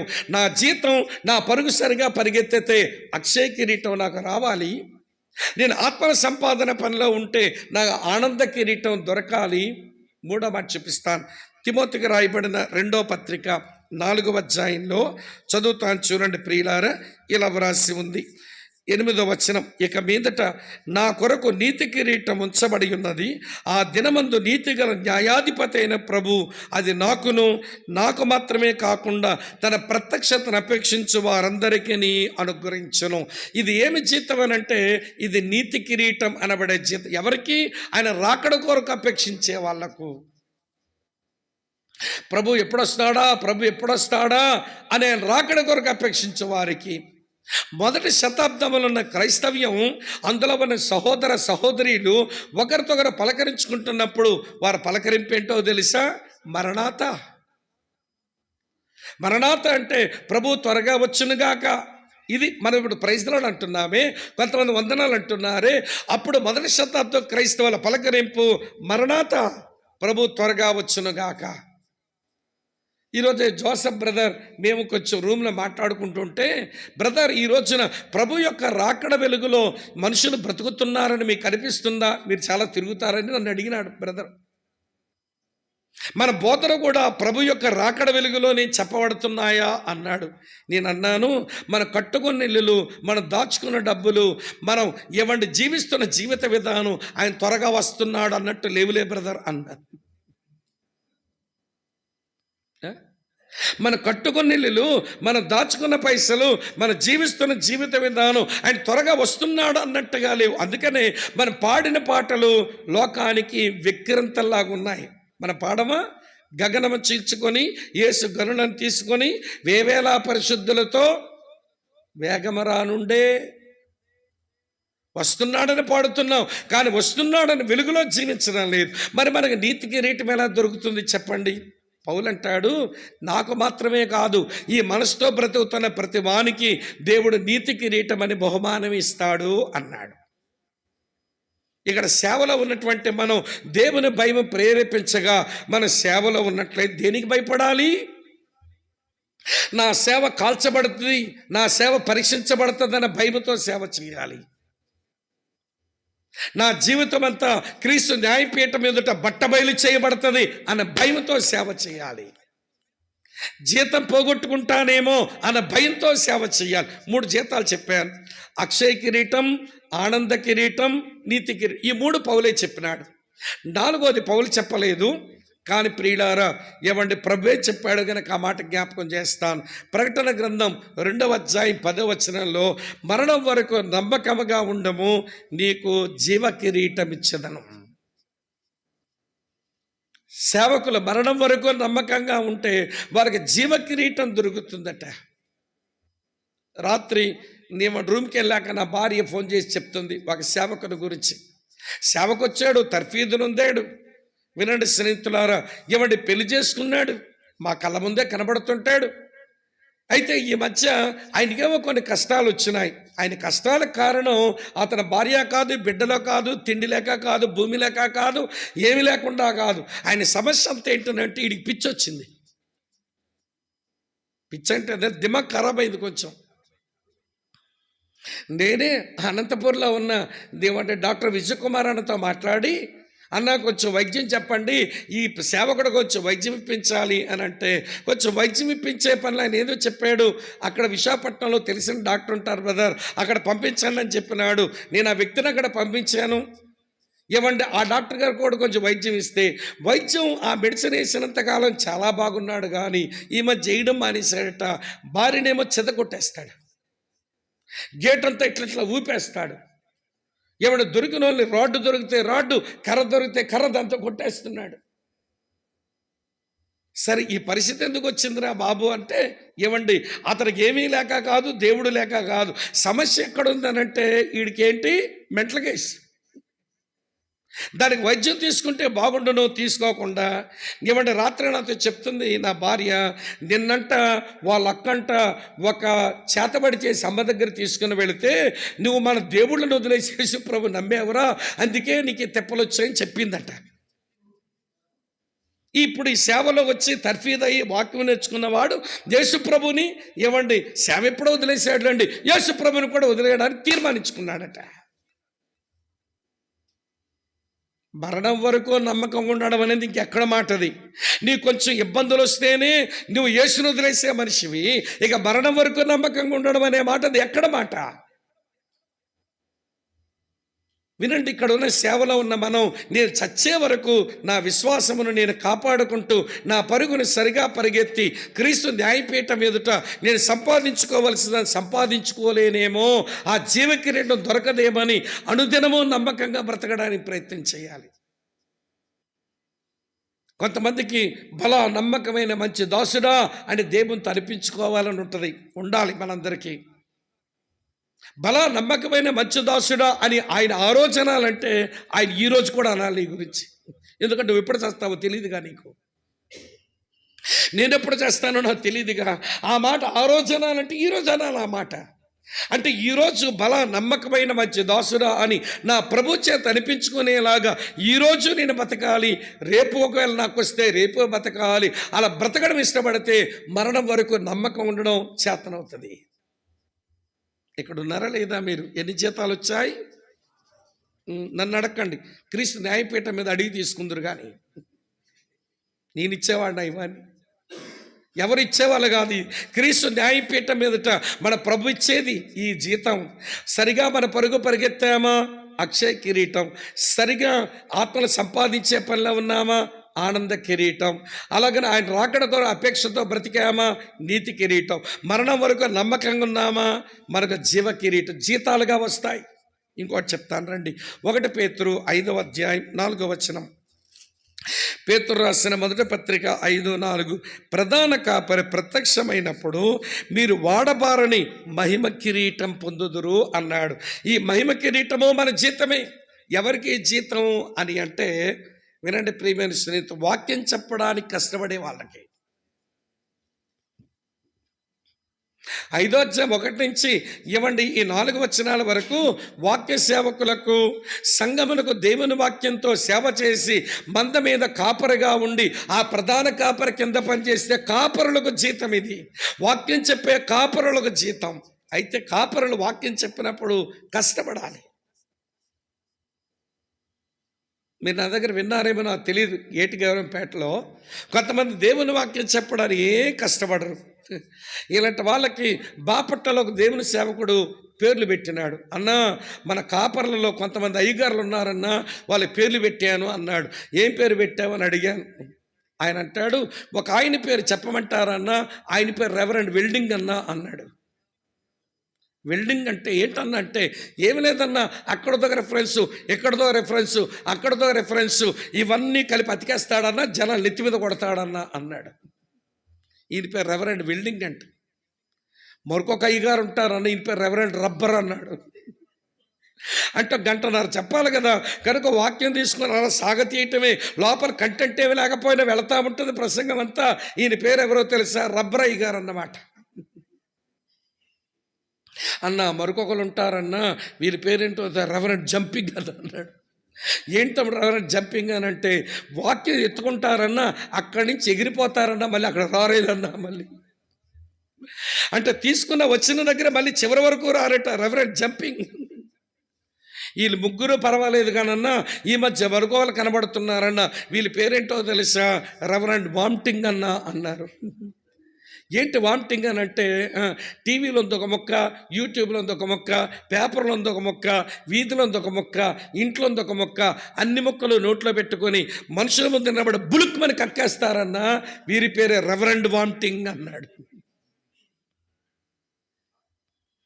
నిజం అంటే మనల్ని కించపరచుకోవడానికి చెప్పడం లేదు, కానీ దేవుని వాక్యం చెప్పడానికి ఎవడు స్ట్రగుల్ అవ్వడం లేదండి. కొంతమంది మిమ్మల్ని ఉద్దేశించి చెప్పడం లేదు. ఒక ప్రసంగం చేయడానికి నీ ప్రిపరేషన్ టైం ఎంత, ఒక సందేశం చెప్పడానికి మన సిద్ధపాటు సమయం ఎంత, దాని వెనక ప్రార్థన ఎంత, దానికి రాసిన నోట్స్ ఎంత, నీ మనసులో ఆలోచించింది ఎంత, నీ మనసులో అది గింగులు తిరిగింది ఆ సమయాలెంత, ఏముండవు. ఇందులో పెట్టేసుకున్నాం, బులుక్ మనకి ఎక్కేస్తాం. నేను సేవకు వచ్చిన తొలి రోజుల్లో ఏమండి పేతురంకులని ఒక పంచికట్టు సేవకుడు ఉండేవాడు, ముసలి ఆయన, వీరఘట్టం అనే ఊరిలో. పంచికట్టు సేవకుడే కానీ పౌరుషంతో సేవ చేశాడు. అందరినీ కోల్పోయాడండి. ఆ కొండల్లో అడవిలో పనిచేయడానికి అతని ఫ్యామిలీ ఎవరు లేరు, చిన్న ఇంట్లో ఉండేవాడు. ఇంతలో 7 మందిరంలో పనిచేశాడు. వాళ్ళైనా ఆయన ఆలనా పాలన చూస్తారంటే ఎవడూ చూసేది లేదు. అలాగే సువార్తగా తిరిగి ఎవడైనా అడుక్కునేవాడు కాదు, ఎవడికి చెప్పేవాడు కూడా కాదు, కష్టం. ఎవడైనా తీస్తే గింజి కాసుకొని ఏదో పచ్చడి మెతుకులు తిని ఆయన సేవలో ఉంటే, అలాంటి పెద్ద ఆయన కలుసుకున్నాము. సేవకు వచ్చిన తర్వాత ఆయన కలిసిన తర్వాత, ఏం బాబు నా దగ్గరికి వచ్చామన్నాడు. ఏమి లేదు అంకుల్, నేను జాబ్ రిజైన్ చేశాను, ఫుల్ టైం మినిస్ట్రీకి వచ్చాను, ఏదైనా 2 మాటలు మీ దగ్గర నుంచి వినిపోదామని వచ్చాను, 2 మాటలు చెప్పండి అంకుల్ అంటే, ఆయన ఏదో వండుతానన్నాడు. మీరు వండొద్దు, నేనే వండుతానని వంట చేశాను. ఇద్దరం కలిసి భోంచేశాక వెళ్ళిపోయే ముందు, ప్రార్థన చేసే ముందు 2 ముక్కలు చెప్పండి అంకుల్, నేను నేర్చుకుని వెళ్తానంటే అని అన్నాడు. బాబు మంచిది, సేవకు వచ్చావు, ఉద్యోగం వదిలేవు, సంతోషం. 2 మాటలు చెప్పమన్నావు, నేను మొదటి మాట చెప్తాను వినన్నాడు. చెప్పండి అంకుల్ అన్నాను. ఎవడైనా నిన్ను పిలిచి కోడి కోసి భోజనం పెడితే ఆడే రేపు నీ పేక్కు వస్తాడని తెలుసుకోరా అన్నాడు. అదేంటి అంకుల్, పిలిచి కోడి కోసం భోజనం చేస్తే ఆతిథ్యం ఇచ్చో తప్ప అంటే, వాళ్ళది తప్పు కాదు నాయన, వాళ్ళు మంచోళ్ళే. కానీ నువ్వు ఎవరైనా కోడి కోసి నీకు భోజనం పెట్టినప్పుడు వాళ్ళ ముందుకు వెళ్ళి, ఏవండి ముద్ద మీద ముద్ద, ముక్క మీద ముద్ద తిన్నావనుకో, నువ్వు ఒక తిండిపోతాడు అన్న మాట మిగిలిపోతుంది. నీ గొంతు దగ్గర కత్తి పెట్టుకుంటావని వాళ్ళమ్మ తప్పని చెప్పడంలో నువ్వు గొంతు దగ్గర కత్తి పెట్టుకుని బతకరని చెప్తున్నాను అన్నాడు. ఇక్కడ ఉన్నారా లేదా? 2వ మాట అన్నాడు, నువ్వు వాక్యం చెప్పే సేవకు వచ్చావు బాబు, ఎలా చెప్పాలో తెలుసా? వాక్యమైన గింజల బైబిల్లోంచి తీసి నీ హృదయం అనే కుండలో పోసి, మోకాలనే పొయ్యి మీద పెట్టి, పరిశుద్ధాత్మని వేడని కట్టెలు వేడి దాన్ని తగిలించి, నీ అనుభవాలని గరిట తిప్పి కొంచెం కలిపి వడ్డించిన ఆయన కొంచెం ప్రజలు ఆరోగ్యంగా ఉంటారన్నాడు. వాక్య గింజల బైబిల్లోంచి నీ హృదయం అనే కుండలో పోయి, మోకాలనే పొయ్యి మీద పెట్టు, పరిశుద్ధాత్మని వేడని కట్టెలు వేడదని తగిలించు, నీ అనుభవాలని గరిట తిప్పి కలిపిదాన్ని, అప్పుడు వడ్డించిన ఆయన ఆరోగ్యం ఉంటారు ఈ ప్రజలు అన్నాడు. పంచకొట్ట సేవకుడు కదా, పురాతన సేవకుడు, ఆయన భాషలోని చెప్పాడు. కానీ అందులో చాలా వేదాంతం ఉంది. ఆయనకి ఎక్కడ అర్థమైంది? హోమినెటిక్స్, ప్రసంగ శాస్త్రం ఎక్కడ అర్థమైంది ఆయనకి? ముసలాయనకి ఆయన చెప్పేది ప్రసంగ శాస్త్రమే. నేను మీకు చెప్పుకోరే విషయం ఏంటో తెలుసా? దేవుని వాక్యం చెప్పడానికి స్ట్రగుల్ అయిపోదాం, నలిగిపోదాం. ఒక విషయం చెప్పనా? దేవుని వాక్యం చెప్పే సేవలంటే దేవుని లోకాన్ని దేవుని వాక్యంతో కలపడానికి మధ్యలో నలిగిపోయి సిలువ అనుభవం పొందిన వాడే వాక్య సేవకుడైన కాపరి. దేవుని లోకాన్ని దేవుని వాక్యంతో కలపడానికి మధ్యలో సిలువెక్కుతాడే వాడే కాపరి. అలా సిలువెక్కడం రాకపోతే, ఈ రెండింటి మధ్య నలగడం చేత కాకపోతే మనకు మహిమ కిరీటం దొరకదు. పౌలు అంటాడు, నా భయమంతా ఒకటేనండి, నా సేవ పరీక్షించబడుతుంది, నా బ్రతుకు తేట తెల్లమైపోతుంది, నాకు ఆ రోజున జీతం వస్తుంది. ఈ 3 విషయమై నేను ప్రభు విషయమైన భయమును కలిగి నేను మనుషులను ప్రేరేపిస్తూ సేవ చేస్తున్నాను. సేవకులైన అన్నయ్యలు, తమ్ముళ్ళు, నేరుగా మీ మొక్క మీద అడుగుతున్నాను, మన సేవలో దేవుని భయమే మనకు ప్రేరణిస్తుందా? మన పరిచర్యకు డ్రైవర్ దేవుని భయమేనా? ఇది మొదటి మాట. ఇంకా చాలా చెప్పాలి, ఒకటి అయింది. రెండో చెప్తాను రండి. రెండవది కొరింథీయులకు రాసిన రెండో పత్రిక, దాంతో కొన్ని మాటలు కలిసి ఉంటాయి, దాన్ని మీరు స్టడీ చేయండి. నేను రెండో తలంపిస్తాను. రెండో కొరింథీ పత్రిక 5వ అధ్యాయం చదువుతాను, చూడండి 14వ వచనం. ఇక్కడ కూడా ఒక విషయం చెప్తాను, హైలైట్ చేయండి, అండర్లైన్ చేయండి. క్రీస్తు ప్రేమ మమ్మను బలవంతము చేయుచున్నది అన్నాడు. క్రీస్తు ప్రేమ అనేది అండర్లైన్ చేయండి. నా పరిచర్యకు ప్రేరణ దేవుని ప్రేమ, దేవుని భయం, దేవుని ప్రేమ. ఈ రోజున సేవకు ప్రేరణ ఇవ్వాల్సింది దేవుని ప్రేమే. ఇలా మీకు జ్ఞాపకం చేస్తాను, వినండి. మనం అందరము స్వతహాగా ప్రేమ కలిగిన మనుషులమా? ముమ్మాటికి కాదు. అసలు మనకు ప్రేమించడం వచ్చా? ముమ్మాటికి రాదు. మరి దేవుని ప్రేమ చేత ప్రేరేపించబడి ఎలా సేవ చేస్తాము? ప్రేమ ఎలా వస్తుంది? చూపిస్తాను రండి. రోమీలకు రాసిన పత్రిక 5వ అధ్యాయం 5వ వచనం. రోమా 5:5 ఒకసారి జ్ఞాపకం చెయ్యాలి, సందర్భం వచ్చింది కనుక చదువుతాను, చూడండి. 5:5లో ఇలా ఉంది: ఎందుకనగా ఈ నిరీక్షణ మనల్ని సిగ్గుపరచదు, మనకు అనుగ్రహించబడిన పరిశుద్ధాత్మ ద్వారా దేవుని ప్రేమ మన హృదయంలో, చెప్పండి, కుమ్మరించబడి ఉంది. మన స్వతహాగా ప్రేమ కలిగిన మనుషులం కాదు. దేవుని యందు విశ్వాసం ఉంచిన ఆ నేపథ్యంలో దేవుడు తన కుమారుడైన యేసుక్రీస్తునందు పరిశుద్ధాత్మ ద్వారా తన ప్రేమనే మన హృదయంలో పోశాడు. ఆ ప్రేమ మన సేవకు ప్రేరణగా మారాలి. ఆ ప్రేమ మన సేవకు ప్రేరణగా మారాలి. ఆ ప్రేమే గాని బలవంతం చేస్తే, రండి, ఇప్పుడు మన చుట్టూ ఉన్న పాపులను చూస్తున్నాం. ఎట్లా వాలి మనం? చదువుతాను. అపోస్తుల కార్యాలు 17వ అధ్యాయం. అపోస్తుల కార్యాలు 17వ అధ్యాయం చదువుతున్నాను, 16వ వచనం. పౌలు ఏథెన్సులో వారి కొరకు కనిపెట్టుకొని ఉండగా ఆ పట్టణం విగ్రహములతో నిండి ఉండుట చూచినందున అతని ఆత్మ పరితాపము పట్టలేకపోయాను. దేవుని ప్రేమ చేత ప్రేరేపించబడి పరిచర్య చేస్తున్న ఒక దేవుని సేవకుడు పాపులను చూచినప్పుడు అతని ఆత్మ పరితాపం పట్టలేనిదవ్వాలి. నేను ఇలా జ్ఞాపకం చేస్తాను. కొన్ని ఫెస్టివల్స్ మన హైందవ సహోదరులు చేసుకుంటూ ఉంటుంటారు. వాళ్ళ విగ్రహాల ముందు ఏవేవో చేస్తూ ఉంటారు. మనము ఆ వీధుల గుండా నడిచి వెళ్తుంటాం. మన ప్రియులు చేసినటువంటి విగ్రహారాధన, వాళ్ళు చేస్తున్న వేషాలు మనకు కనబడుతూ ఉంటాయి.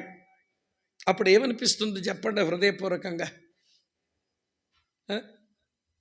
ఆ విగ్రహారాధన, వారు చేస్తున్న సరదాలు, సంబరాలు, తాగుడులు, డ్యాన్సులు, ఇవన్నీ చూసినప్పుడు వినండి, అయ్యో ప్రభువా, వీళ్ళు ఎప్పుడు సత్యాన్ని తెలుసుకుంటారు, ఎప్పుడు పరివర్తన చెందుతారు, ఎప్పుడు వీళ్ళ జీవితాలకు మేలు కలుగుతుంది, అనవసరంగా వ్యసనపరులు అయిపోతున్నారు, ఒళ్ళు గుల్ల చేసుకుంటున్నారు అనే దేవుడు కాని వాటి ముందు సాగిల పడుతున్నారని పరితాపం పట్టలేక కన్నీళ్ళు ఏమైనా వచ్చాయి అక్కడ? వీళ్ళు ముఖ్యమైన దెయ్యాలే, వీళ్ళు ముఖ్యమైన రాళ్ళే, వీళ్ళు ముఖ్యమైన రప్పలే అని వాళ్ళు విమర్శించడానికి నోరొచ్చింది, కానీ కళ్ళల్లోంచి ఒక్క చుక్క పడలేదే నీళ్ళు. దేవుని ప్రేమ మనల్ని డ్రైవ్ చేస్తుంటే, ప్రేరేపిస్తుంటే, మన పరిచర్యలో ఉంటే ఈ పాపులను చూసినప్పుడు పరితాపం పట్టలేని పరిస్థితి రావాలి. నేను ఒక ఆయన గురించి ఎరుగుదును, చదివాను ఆయన గురించి. ఆయన పేరు విలియం బర్న్స్. 17 సంవత్సరాల యవ్వనస్తుడు. వాళ్ళ అమ్మతో పాటు గ్లాస్గో సిటీకి బజారుకు వెళ్ళాడు. వాళ్ళ అమ్మంది, రానన్నా షాపింగ్ మాల్కి లోపలికి అంది. లేదు మమ్మీ, మీరు వెళ్ళండి అన్నాడు. వాడు మాత్రం రోడ్డు మీద ఉండిపోయాడు. వాళ్ళ అమ్మని దుకాణంలో సరుకులు కొంటూ ఉంటే వీడు రోడ్డు మీద మనుషుల్ని అటు ఇటు చూచి ఎవడి మోకాళ్ళు వంగిపోయి రోడ్డు మీద మోకరించేసి నడుము వంచేసుకొని, పొట్ట వంచేసుకొని బోర్మని ఏడుస్తూ మళ్ళీ నిలబడి మనుషులు చూసేవాడట. మళ్ళీ మోకరించేవాడు, కింద పడిపోయాడు, బోర్మని ఏడ్చేవాడట. సరుకులన్నీ కొనుక్కొని బయటకు వచ్చిన అమ్మకు కొడుకు కనబడ్డంలా, విలియం ఎక్కడున్నావు అని అరుస్తుంది. జనమంతా పోగైపోయారు. అక్కడేదో జనం గుంపు కూడారు. ఏంటది, కొంపదీసిన కొడుకు అక్కడ లేడు కదా, వాడే పడిపోలేదు కదా అని ఆమె పరుగున జనాలకు చూస్తే నిజంగా తన కొడుకే ఉన్నాడు. వాడు చేస్తున్న పని ఏంటో తెలుసా? మోకరిస్తున్నాడు, నడుము వంచేసుకుంటున్నాడు, తల నేల మీద పడుతున్నాడు, బోరమని ఏడుస్తున్నాడు. మళ్ళీ నిలబడుతుంటే తల్లి కదా పరుగున వచ్చి వాడు పట్టుకొని లేపేసి, ఏమన్నా ఏమైంది, నీకేమి ఇబ్బంది కలుగుతుంది, ఎందుకు అలా ఏడుస్తున్నావంటే, వాడన్నాడట, మమ్మీ ఈ గ్లాస్కో సిటీలో ఇన్ని పాదాలు నరకం వైపు పరిగెడుతుంటే నవ్వుతేలా నిలబడమంటావు మమ్మీ అన్నాడు. 17 సంవత్సరాలు యవనస్తుడు. ఈ రోజున ఏమంటే మన చుట్టూ కనబడుతున్న పాపలను చూస్తే వాళ్ళు విమర్శించడం మనకు వచ్చింది, కానీ ఏమంటే వాళ్ళకు విలపించడం రాలేదేంటి? మరి దేవుని ప్రేమను బలవంతం చేస్తున్నట్లేనా? ఇది ఒక విషయం. రెండో సంగతి చెప్తాను వినండి. ఆ దేవుని ప్రేమ మనల్ని బలవంతం చేస్తూ ఉంటే, ప్రేరణిస్తూ ఉంటే, మన పరిశుద్ధులు చూసినప్పుడు ఏమనిపించాలో తెలుసా? పరిశుద్ధులు అక్రమం చేసే పరిస్థితి వస్తే వాళ్ళకి మనం బుద్ధి చెప్పాలి.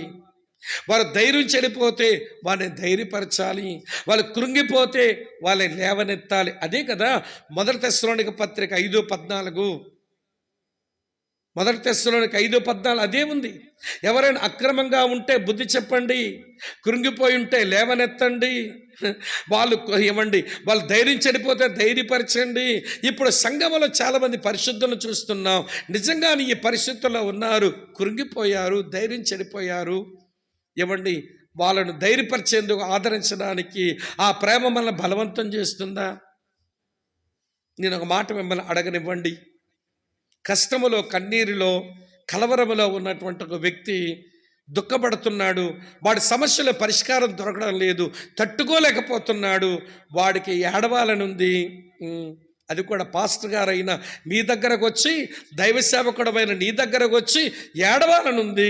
నీ భుజం మీద తలకాయ పెట్టుకొని ఏడవాలనుంది. ఆ విశ్వాసికి, ఆ సంఘములో ఆ సహోదరుడికి, ఆ పరిశుద్ధ సహోదరునికి ఏడవడానికి, నీ భుజం మీద తలకాయ పెట్టుకొని ఏడవడానికి నీ భుజం ఖాళీగానే ఉందా? భుజం ఇస్తామా వాడికి? ఒక సహోదరి చాలా కష్టంలో ఉంది, ఆమె ఏడుపు వర్ణాతీతం, కానీ సేవకురాలు, పరిచారకురాలవైనా నీ దగ్గరకు వచ్చి నీ భుజం మీద తలకాయ పెట్టుకొని ఏడ్చుకోవాలని ఆశపడుతుంది ఆమె. అక్క, నీ భుజం ఖాళీగానే ఉందా అలాంటి సహోదరికి భుజం ఇవ్వడానికి? చెప్పండి. ఇప్పుడు దేవుని ప్రేమ ప్రేరేపించగానే సేవలో ఉంటే, పాపులను చూచి, వింటున్నారా, పాపులను చూచి పరితాపం నొందాలి, పరిశుద్ధులను చూచి ప్రసూతి వేదనలు పొందాలట. అంతే. పాపులను చూచి పరితాపం నొందాలి, పరిశుద్ధులను చూచి ప్రసవ వేదన పడాలి. అందుకొరకు మనం బ్రతుకుతూ ఉంటే నిజంగా దేవుని ప్రేమ మనల్ని తోసుకుని వెళ్తుంది. సేవలో దేవుని ప్రేమ అలా బలవంతం చేసుకుని వెళ్తుంది కనుకనే పౌలు ఇలా ప్రార్థన చేసినాడు. రామపత్రిక 9వ అధ్యాయం ఆ 2-3 వచనాల్లో మనం చూస్తాం. ఏమని చదువుతామంటే, దేశ సంబంధులైన, దేహ సంబంధులైన నా సహోదరుల నిమిత్తం, వారు రక్షణ పొందు నిమిత్తం నేను క్రీస్తులో నుంచి వేరై నేను శాపగ్రస్తుడనై ఉండగోరెదను. చూసారు అతని యొక్క ఎమోషన్స్ ఎట్లున్నాయో, ప్రేమలో నుంచి వచ్చిన భావోద్రేకాలు. దైవ సేవకుడమైన సహోదరుడా, సోదరి, ఇప్పుడు దేవుని ప్రేమే బలవంతం చేస్తుందా, లేదా అవసరాలు తీరుతాయని వచ్చామా? ఏ అవసరాలు తీరుతాయని సేవ చేస్తున్నామా? ఇంకెక్కువ చెప్పలేను, 2 చెప్పాను. ఒకటి దేవుని భయం, చెప్పండి. రెండోది దేవుని ప్రేమ. 3 చెప్తాను రండి. కొరింథీయులకు రాసిన 2వ పత్రిక 5వ అధ్యాయం 17వ వచనం. ప్రియులారా, చదువుతాను చూడండి. 2 కొరింథీ 5:17. కాగా ఎవడైనను క్రీస్తునందున్న ఎడల వాడు నూతన సృష్టి, పాతవి గతించెను, ఇదిగో క్రొత్తవాయనం. ఈ వచనం న్యూ ఇయర్ వచనం కాదు, మనం వాడుకుంటున్నాం అంతే. ఏమనుకోబోతో మాట చెప్తాను. మనం ఎట్లాంటి వాళ్ళం అయిపోయామంటే, సుడొక దగ్గర అయితే సొరకొక దగ్గర వేస్తాం. అంటే దెబ్బొక దగ్గర తగిలితే మందొక దగ్గర వేస్తున్నాం, దెబ్బలతో గుద్ది. ఈ వచనం ఎందుకొరకు రాయబడింది? అందుకొరకు వాట్లా. ఈ వచనం ఏమో న్యూ ఇయర్కి బాగుంది కాబట్టి, ఏమంటే న్యూ ఇయర్కి ఏమో ఈ వచనం మీద ప్రసంగం, అన్నీ చేసిన వాళ్ళమే లేండి, నేను చేశాను. దీని మీద ఒక ప్రసంగం, నూతన సృష్టి, నూతన సంవత్సరం వచ్చింది అని న్యూ ఇయర్కి వాడుకుంటాం ఈ వచనాన్ని. పౌలు అంటాడు, ఒరే బాబు, ఇది న్యూ ఇయర్కి వాడుకోవడానికి నేను రాయిలా. నేను నూతన సృష్టి అయ్యాను. ఇప్పుడు ఈ సేవలో నేను ప్రేరేపించబడ్డానికి గల కారణం నా దేవుడు నన్ను నూతన సృష్టిగా చేశాడు. దేవుని శక్తి నన్ను నూతన సృష్టిగా మార్చి నన్ను ప్రేరణిస్తూ ఉంటే పరిచర్య చేస్తున్నా. ఈ వచనములో పౌలు చెప్పే ప్రేరణ దేవుని శక్తి, పవర్ ఆఫ్ గాడ్ నన్ను నూతన సృష్టిగా చేసేసింది. అందుకే సేవలో ఇలా ప్రేరేపించబడుతున్నాను. నేను దేవుని శక్తి అతను నూతన సృష్టిగా చేసింది కాబట్టి, వింటున్నారా, నూతన సృష్టిగా నా హెడ్ మారింది. ఇదివరకు నేను పరిస్థితులను మనుషులను ఒకలాగా ఆలోచించేవాడిని. ఇప్పుడు నూతన సృష్టిగా చేయబడిన తర్వాత నా హెడ్ మారింది. ఇప్పుడు మనుషులు పరిచర్య పరిస్థితుల గురించిన అవగాహనే చేంజ్ అయిపోయింది. అంత మాత్రమే కాదు, నా హెడ్డే కాదు, నా హ్యాండ్స్ కూడా మారిపోయినాయి. ఇదివరకు నా చేతులతో నా సుఖము కొరకు, నా సరదా కొరకు, నా క్షేమం కొరకు, నా స్వార్థం కొరకు పనిచేసుకుంటూ బతికాను. ఇప్పుడు నూతన సృష్టిగా చేయబడ్డాను. నా హ్యాండ్స్ మారిపోయినాయి. ఇప్పుడు నేను చేసే పనులు దేవుడి నా దేవుని కొరకు నేను చేస్తున్నాను. జీవించే నేను ఇక మీదట నా కొరకు కాక, నా కొరకు మృతి పొంది తిరిగి లేచిన ఆయన కొరకే జీవించడానికి ఈ నా చేతులు పనిచేస్తున్నాయి. హెడ్ మారింది, చెప్పరే, హ్యాండ్స్ మారినాయి. నా హార్ట్ మారింది. ఇదివరకు నా హార్ట్లో వచ్చే హృదయాలోచనలు వేరు, ఇప్పుడు నాకు వచ్చేటువంటి హృదయాలోచనలు వేరు. నా ఆలోచనలు కూడా మారిపోయినాయి. ఇదివరకు నా ఆలోచన నేను, నాది, నాకు. ఇప్పుడు అది లేదు. నా ప్రభువు, నా దేవుడు, మన ప్రభు, ఇది నా ఆలోచన అయింది ఈ రోజున. నా సంతోషం, నా సరదా ఒకప్పుడు, ఇప్పుడు దేవుని చిత్తం, దేవుడు ఆనందపడాలి, అట్లా మారిపోయింది. కనుక పౌలు భక్తుడు అంటాడు, ఆ దేవుని శక్తి ఇప్పుడు నన్ను ప్రేరేపిస్తూ ఉంది, నన్ను నూతన సృష్టిగా చేసి, వింటున్నారా, ఇప్పుడు నా ఆలోచనలను మార్చింది, నా యొక్క ఆశలు మార్చింది, నా యొక్క చేతలు మార్చింది. అట్లా అన్ని విషయాలలో నేను రూపాంతరపరచబడిన వాడనై ఇప్పుడు ఆ రూపాంతర అనుభవం నన్ను ప్రేరేపించగా నేను సేవ చేస్తున్నాను. దేవుని శక్తే ప్రేరణిస్తుందా? ఏమనుకోపోతే అడుగుతాను. అప్పుడప్పుడు వాక్యం చెప్పడానికి నిలబడే గడియలు వస్తుంటాయి కదా, సేవకులుగా మనం నిలబడుతుంటాం కదా, దేవుని శక్తే బలపరిచిగా నిలబడ్డామని అనిపిస్తుందా? కొన్నిసార్లు డ్యూటీ ఎక్కాము, డ్యూటీ దిగాము. వాక్యం చెప్పాలి కాబట్టి చెప్పాము, అయిపోయింది కాబట్టి అవజేసామంతే.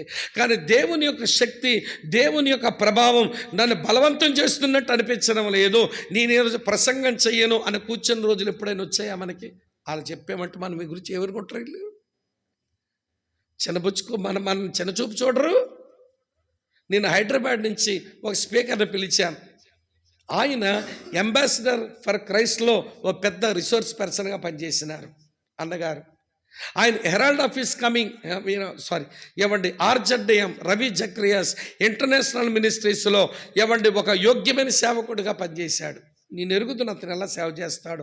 బోల్డ్ అంత వాక్యం తెలిసిన వాడు, రీజనింగ్ తెలిసిన వాడు, అపాలజిటిక్స్ మాట్లాడినవాడు, బైబిల్లో ప్రతి పుస్తకం మీద సినాప్సిస్ లాగా ఈ పుస్తకంలో ఏముందో టరడర అట్లా చెప్పగలిగినటువంటి వాడే.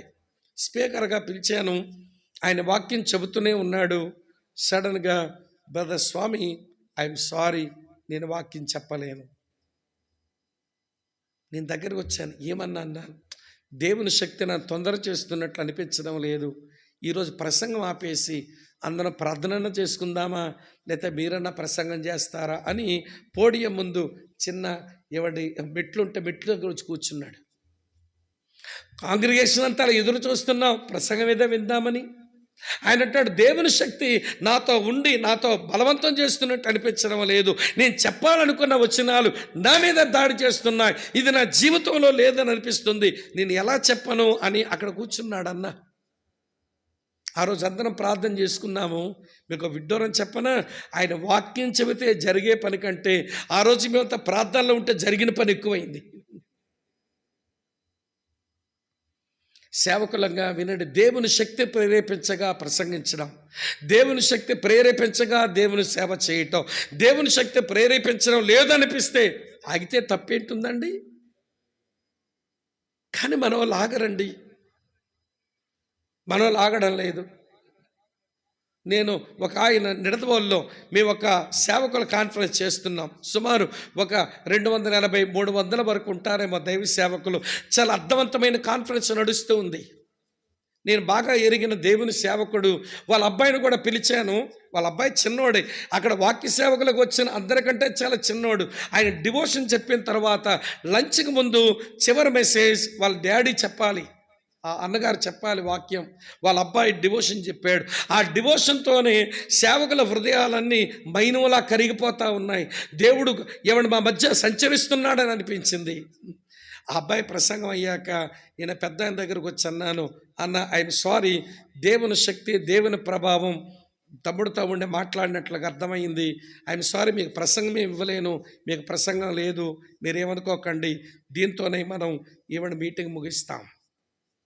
ఆయన కూడా అన్నాడు, నాకు అలాగే అనిపిస్తుంది బ్రదర్, అలాగే చేయిద్దాం, ప్రార్థనలో ఉందాం అందరం, అవసరం లేదు మరొక ప్రసంగం. నాకు కూడా దేవుని శక్తి ప్రేరేపించినట్టు అనిపించడం లేదు.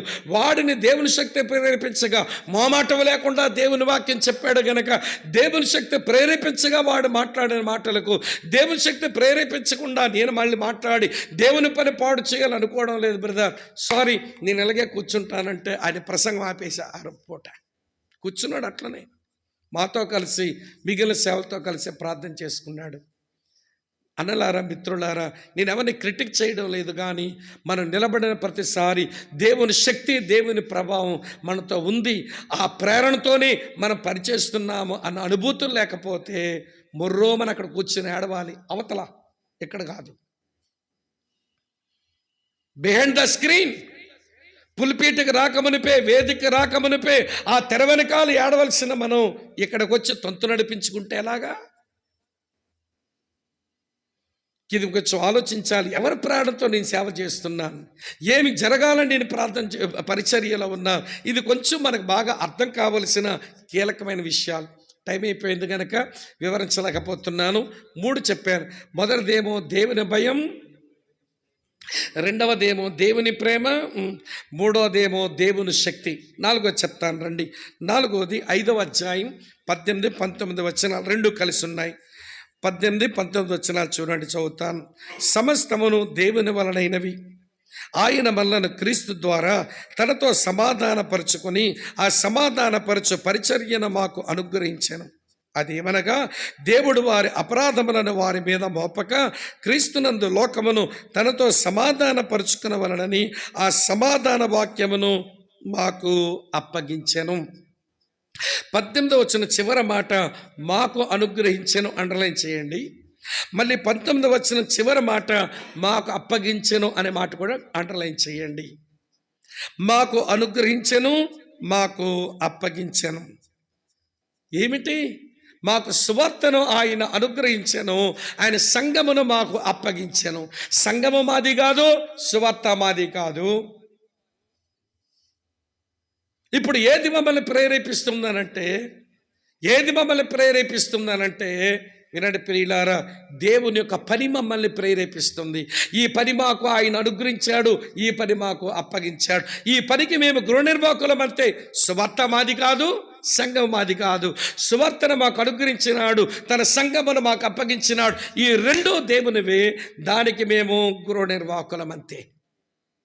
ఆయన పని మమ్మల్ని ప్రేరేపిస్తుంది, ఈ పనికి మమ్మల్ని నియమించినాడు ఆయన. చూడండి, 1 కొరింథీ పత్రిక 4వ అధ్యాయం 2వ వచనంలో మనము ఈ పనిలో గృహ నిర్వాహకులం. చూడండి, 1 కొరింథీ పత్రిక 4వ అధ్యాయం 2వ వచనంలో మనకు చదువుతున్న, మరియు గృహ నిర్వాహకుల ప్రతి వాడును నమ్మకమైన వాడై ఉండుట ఆవశ్యకం, ఎసెన్షియల్. గృహ నిర్వాహకులమైన మనం నమ్మకంగా ఉండడం ఆప్షనల్ కాదు. ఉంటే ఉండొచ్చు, లేకపోతే లేకపోవచ్చు కాదు. అవశ్యం అంటే తప్పనిసరి. నమ్మకముగా ఉండుట తప్పనిసరి. గృహ నిర్వాహకులంగా సువార్త మనకు ఆయన అనుగ్రహించినాడు, తన సంఘమును మనకు అప్పగించినాడు. దీనికి మన కాపర్లుగా, ఆయనకి ఇష్టమైన కాపర్లంగా ఆయన పని ప్రేరేపించగా పని చేయాలి. ఇప్పుడు గృహ నిర్వాహకులు అంటే 3 పనులు చేయాలండి.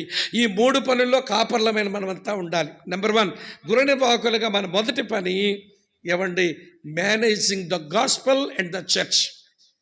సువార్తను సంఘమును నిర్వహించాలి. అందుకని గృహ నిర్వాహకుడికి మరొక పేరు మేనేజర్ అని పేరు. నిర్వహించాలి. రెండవ సంగతి వినండి ప్రియమైన స్నేహితులారా, గృహ నిర్వాహకుడు అంటే సంరక్షకుడు అని అర్థం. సువార్తను సంఘమును మనం సంరక్షించాలి, అనగా కాపాడాలి. అది కదా మనకు దేవుడు అప్పగించిన పని. మూడో సంగతి, గృహ నిర్వాహకుడు అంటే ఎవడు వ్యాపింపచేసేవాడు అని అర్థం, ట్రాన్స్మిటర్ అని అర్థం. అనగా సువార్తను వ్యాపింప చెయ్యాలి, సంఘము దాని సరిహద్దులను కూడా మనం వ్యాపింప చెయ్యాలి. Manager, warden, transmitter. Manager, warden, transmitter. Manager, warden, transmitter. నిర్వహించువాడు, సంరక్షించువాడు, వృద్ధి చేసేవాడు. వినండి, నిర్వహించువాడు, సంరక్షించేవాడు, వృద్ధి చేసేవాడు, ఆయనే గృహ నిర్వాహకుడు. సువార్తను నమ్మి మనకు అప్పగించాడు, సంఘమును నమ్మి మన చేతిలోకి అప్పగించాడు. దీనికి మన గృహ నిర్వాహకులంగా నిర్వహించాలి, సంరక్షించాలి, వృద్ధి చెయ్యాలి. ఈ ప్రేరణ మనల్ని సేవలో మనల్ని ముందుకు తోసుకుని పోవాలి.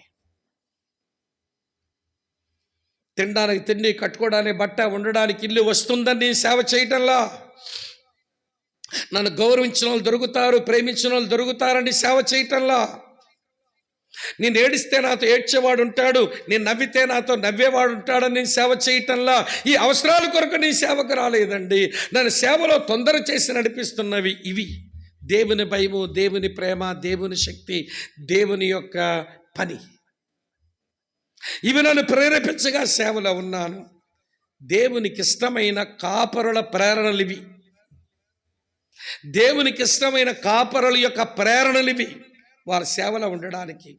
చివరి విషయం చెప్పి నేను ముగిస్తాను. ఇక 3 నిమిషాలు నా ముందు టైం ఉంది. చివరి విషయం చెప్పి నేను ముగిస్తాను. రండి, 12:30కి ముగిస్తే కొంతసేపు మన ప్రేయర్లో ఉండడానికి అవుతుందని ముగించబోతున్నాను. చూడండి, 20 వచనం చదువుతాను. 5, 20, 21 వచనాలు. కావున దేవుడు మా ద్వారా వేడుకొనినట్టు మేము క్రీస్తుకు రాయబారులమై దేవునితో సమాధానపడుడని క్రీస్తు పక్షముగా మిమ్మల్ని బతిమాలుకొనుచున్నాము అన్నాడు. వినండి, వినండి, వినండి. ఏది మమ్మల్ని సేవలో ప్రేరేపిస్తుందనంటే వినండి, దేవుని పిలుపు. దేవుడు మమ్మలను రాయబారులుగా పిలిచాడు. We are ambassador for Christ. క్రీస్తుకు మేము రాయబారులం. ఇదండి దేవుడు మమ్మల్ని పిలిచిన పిలుపు. ఇలా చెప్తాను వినండి. రాయబారులు అంటే ఒక దేశానికి చెందిన వారు మరో దేశం నుండి పనిచేస్తారు, వాడు రాయబారి అంటాం. అమెరికన్ అంబాసిడర్ ఇండియాలోకి వచ్చి ఇండియాలో అమెరికన్ ఎంబసీలో కూర్చుంటాడు. ఎందుకు? వాళ్ళ దేశానికి రావడానికి, వీసాలు స్టాంపింగ్ చేయడానికి. అమెరికన్ అంబాసిడర్ అమెరికా దేశం వదిలేసి ఇండియాకు వచ్చి తన ఎంబసీలో కూర్చొని తన దేశానికి వస్తామన్న వాళ్ళందరికీ కూడా వీసాలు, స్టాంపింగులు వేస్తాడు.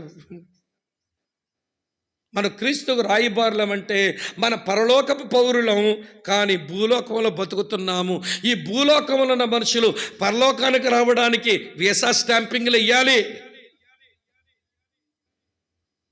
సువార్తని చెప్పాలి, రక్షించబడితే బాప్తిసం ఇవ్వాలి, బాప్తిసం ఇస్తే సంఘములో చేర్చాలి, సంఘములో చేర్చే శిష్యునిగా తయారు చేయాలి. ఇవ్వండి, వినండి. అప్పుడు మనం ఏం చేస్తున్నాం? వాడికి వీసా స్టాంపింగ్ వేసాం. ఎక్కడ రావడానికి? పరలోకి రావడానికి. అసలు మేము సేవకులమంటే మమ్మల్ని అందరూ కించపరుస్తారు కనుక మేమేంటో అని ఉసురోమని సోలమాకు వేసుకుని ఉంటామేంట మనం. పరలోకానికి వీసా స్టాంపింగ్లు ఇచ్చే అధికారులం. అమెరికాకు వీసా స్టాంపింగ్ వేసేవాడి దగ్గరికి వెళ్ళాలంటేనే ఒళ్ళు వణుకుద్ది.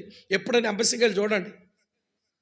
ఆ ఎంబసీ వాతావరణంలోకి వెళ్ళగానే ఎక్కడికి వచ్చావురా బాబు, ఏమైపోతాం, ఇంత హోందాగుంది ఇదంతా, అసలు కాలు చేతులు వణికిపోతూ ఉంటాయి ఎంబసీకి వెళ్తే.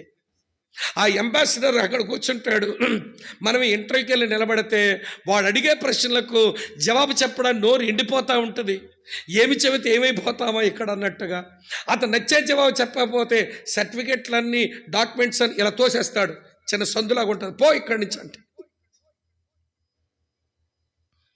ఒక అమెరికా దేశపు రాయబారి భారతదేశంలో ఉండి తన రాయబార్ ఆఫీసులో కూర్చొని వీసా స్టాంపింగ్ వేయడానికి కూర్చుంటే వాడికి ఏమి గౌరవం, ఆడి ముందు హడిలిపోతున్నారు మనుషులు. నువ్వు పరలోకానికి అంబాసిడర్వి, నేను సేవకు వచ్చాను, అనవసరంగా వచ్చాను అన్నట్టుగా. ఏమండి, దుంప మొక్కలు వేసుకొని కనబడతారు కొంతమంది సేవకులు. వీళ్ళు దుంప తెగ భూస్రోమని కనబడతాయి ముఖాలు. ఒరే, నువ్వు పరలోక రాజ్యానికి అంబాసిడర్ అన్నయ్యా, నువ్వు స్టాంప్ వెయ్యకపోతే వాడు పరలోకం రాలేడు. నువ్వు సువార్త చెప్పాలి, నువ్వేమి బాప్తిసం ఇయ్యాలి, వాడి శిష్యునిగా చెయ్యాలి. పరలోక రాజ్యం చేరడానికి వాడి ప్రిపేర్ చేస్తున్న అంబాసిడర్ నీవు. ఏమి ఘనత నీది? అమెరికన్ అంబాసిడర్ కంటే నువ్వే గొప్ప. దేవుడు మనకిచ్చిన ఔన్నత్యాన్ని గుర్తెరగక ప్రియుల మనల్ని మనం చాలా కించపరుచుకుంటున్నాం. మన పరలోక రాజ్యానికి వినండి ప్రియులారా, మనం రాయబారులం.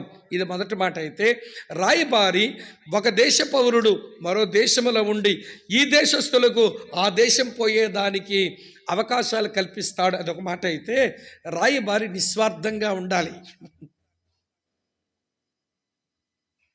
అమెరికా అంబాసిడర్ స్వార్థపరుడైపోతే ఈ దేశం నుంచి కొంతమంది నక్సలైట్లు, ఈ దేశంలో కొంతమంది ఉగ్రవాదులు అమెరికా దేశం వెళ్ళడానికి వాళ్ళు దొడ్డిదారిన స్టాంపింగ్ వేయమని నీకు డబ్బులు ఇచ్చేస్తుంటే డబ్బులు తీసుకొని స్వార్థపరుడిపై వేషాలు ఇచ్చాడు అనుకోండి, ఆ దేశం పాడైపోద్ది.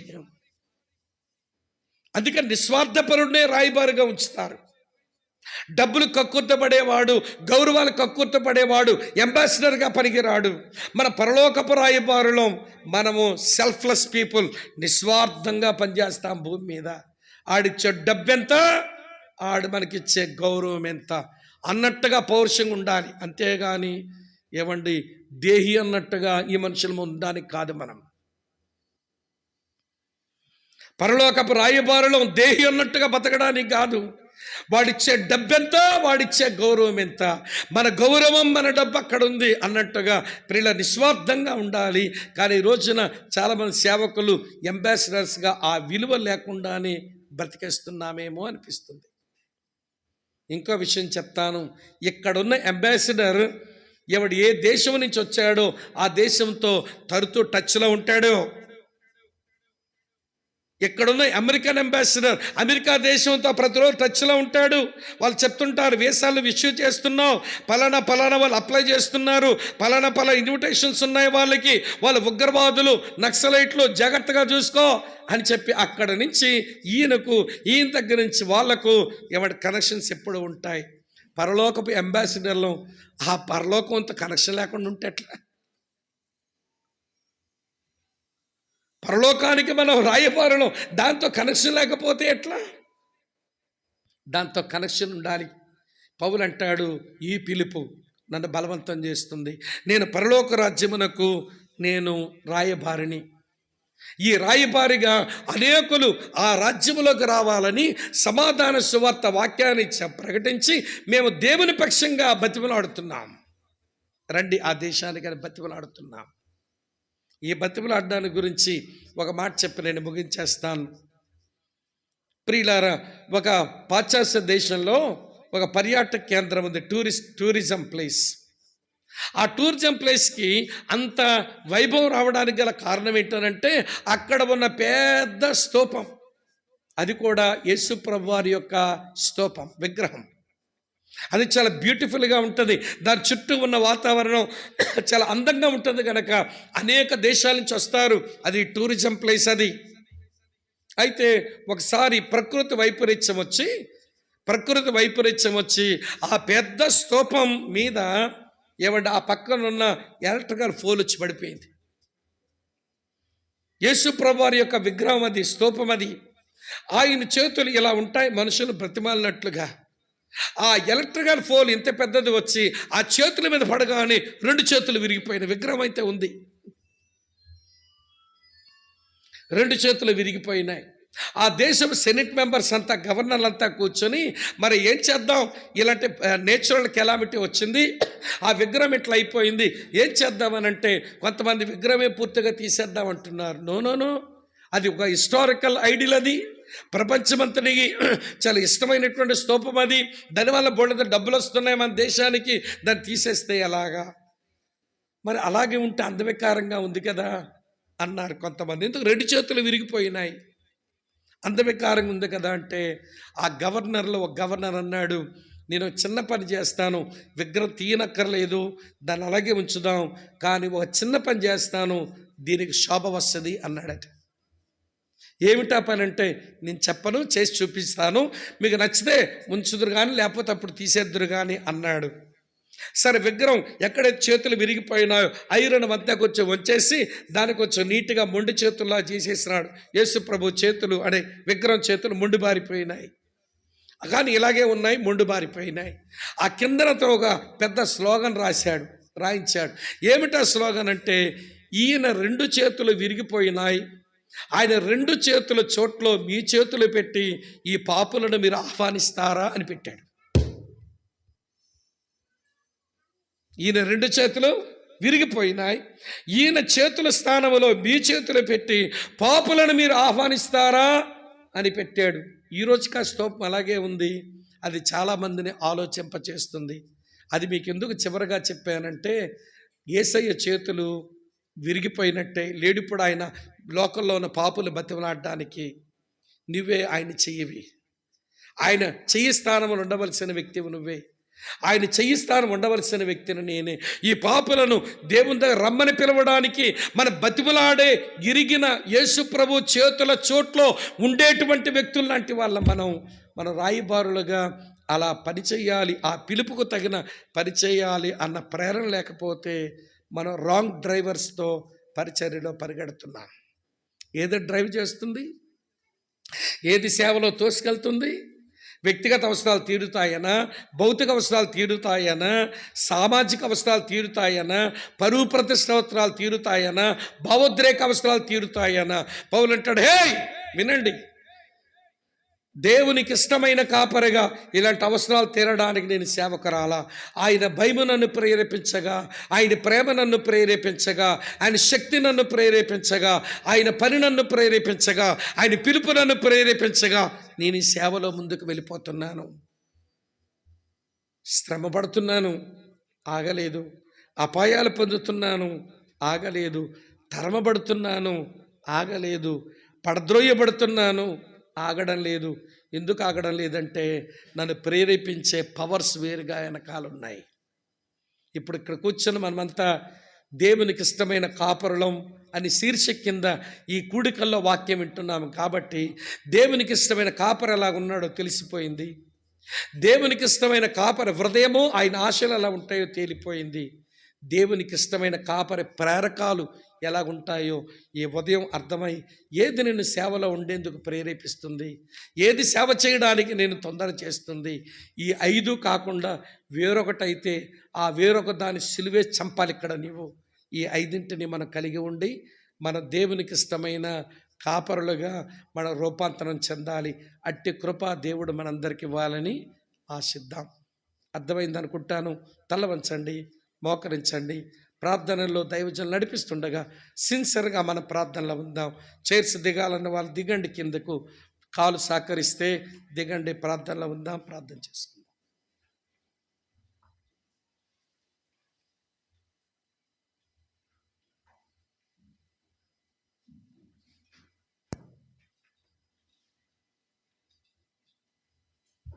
దయచేసి మోకరించండి.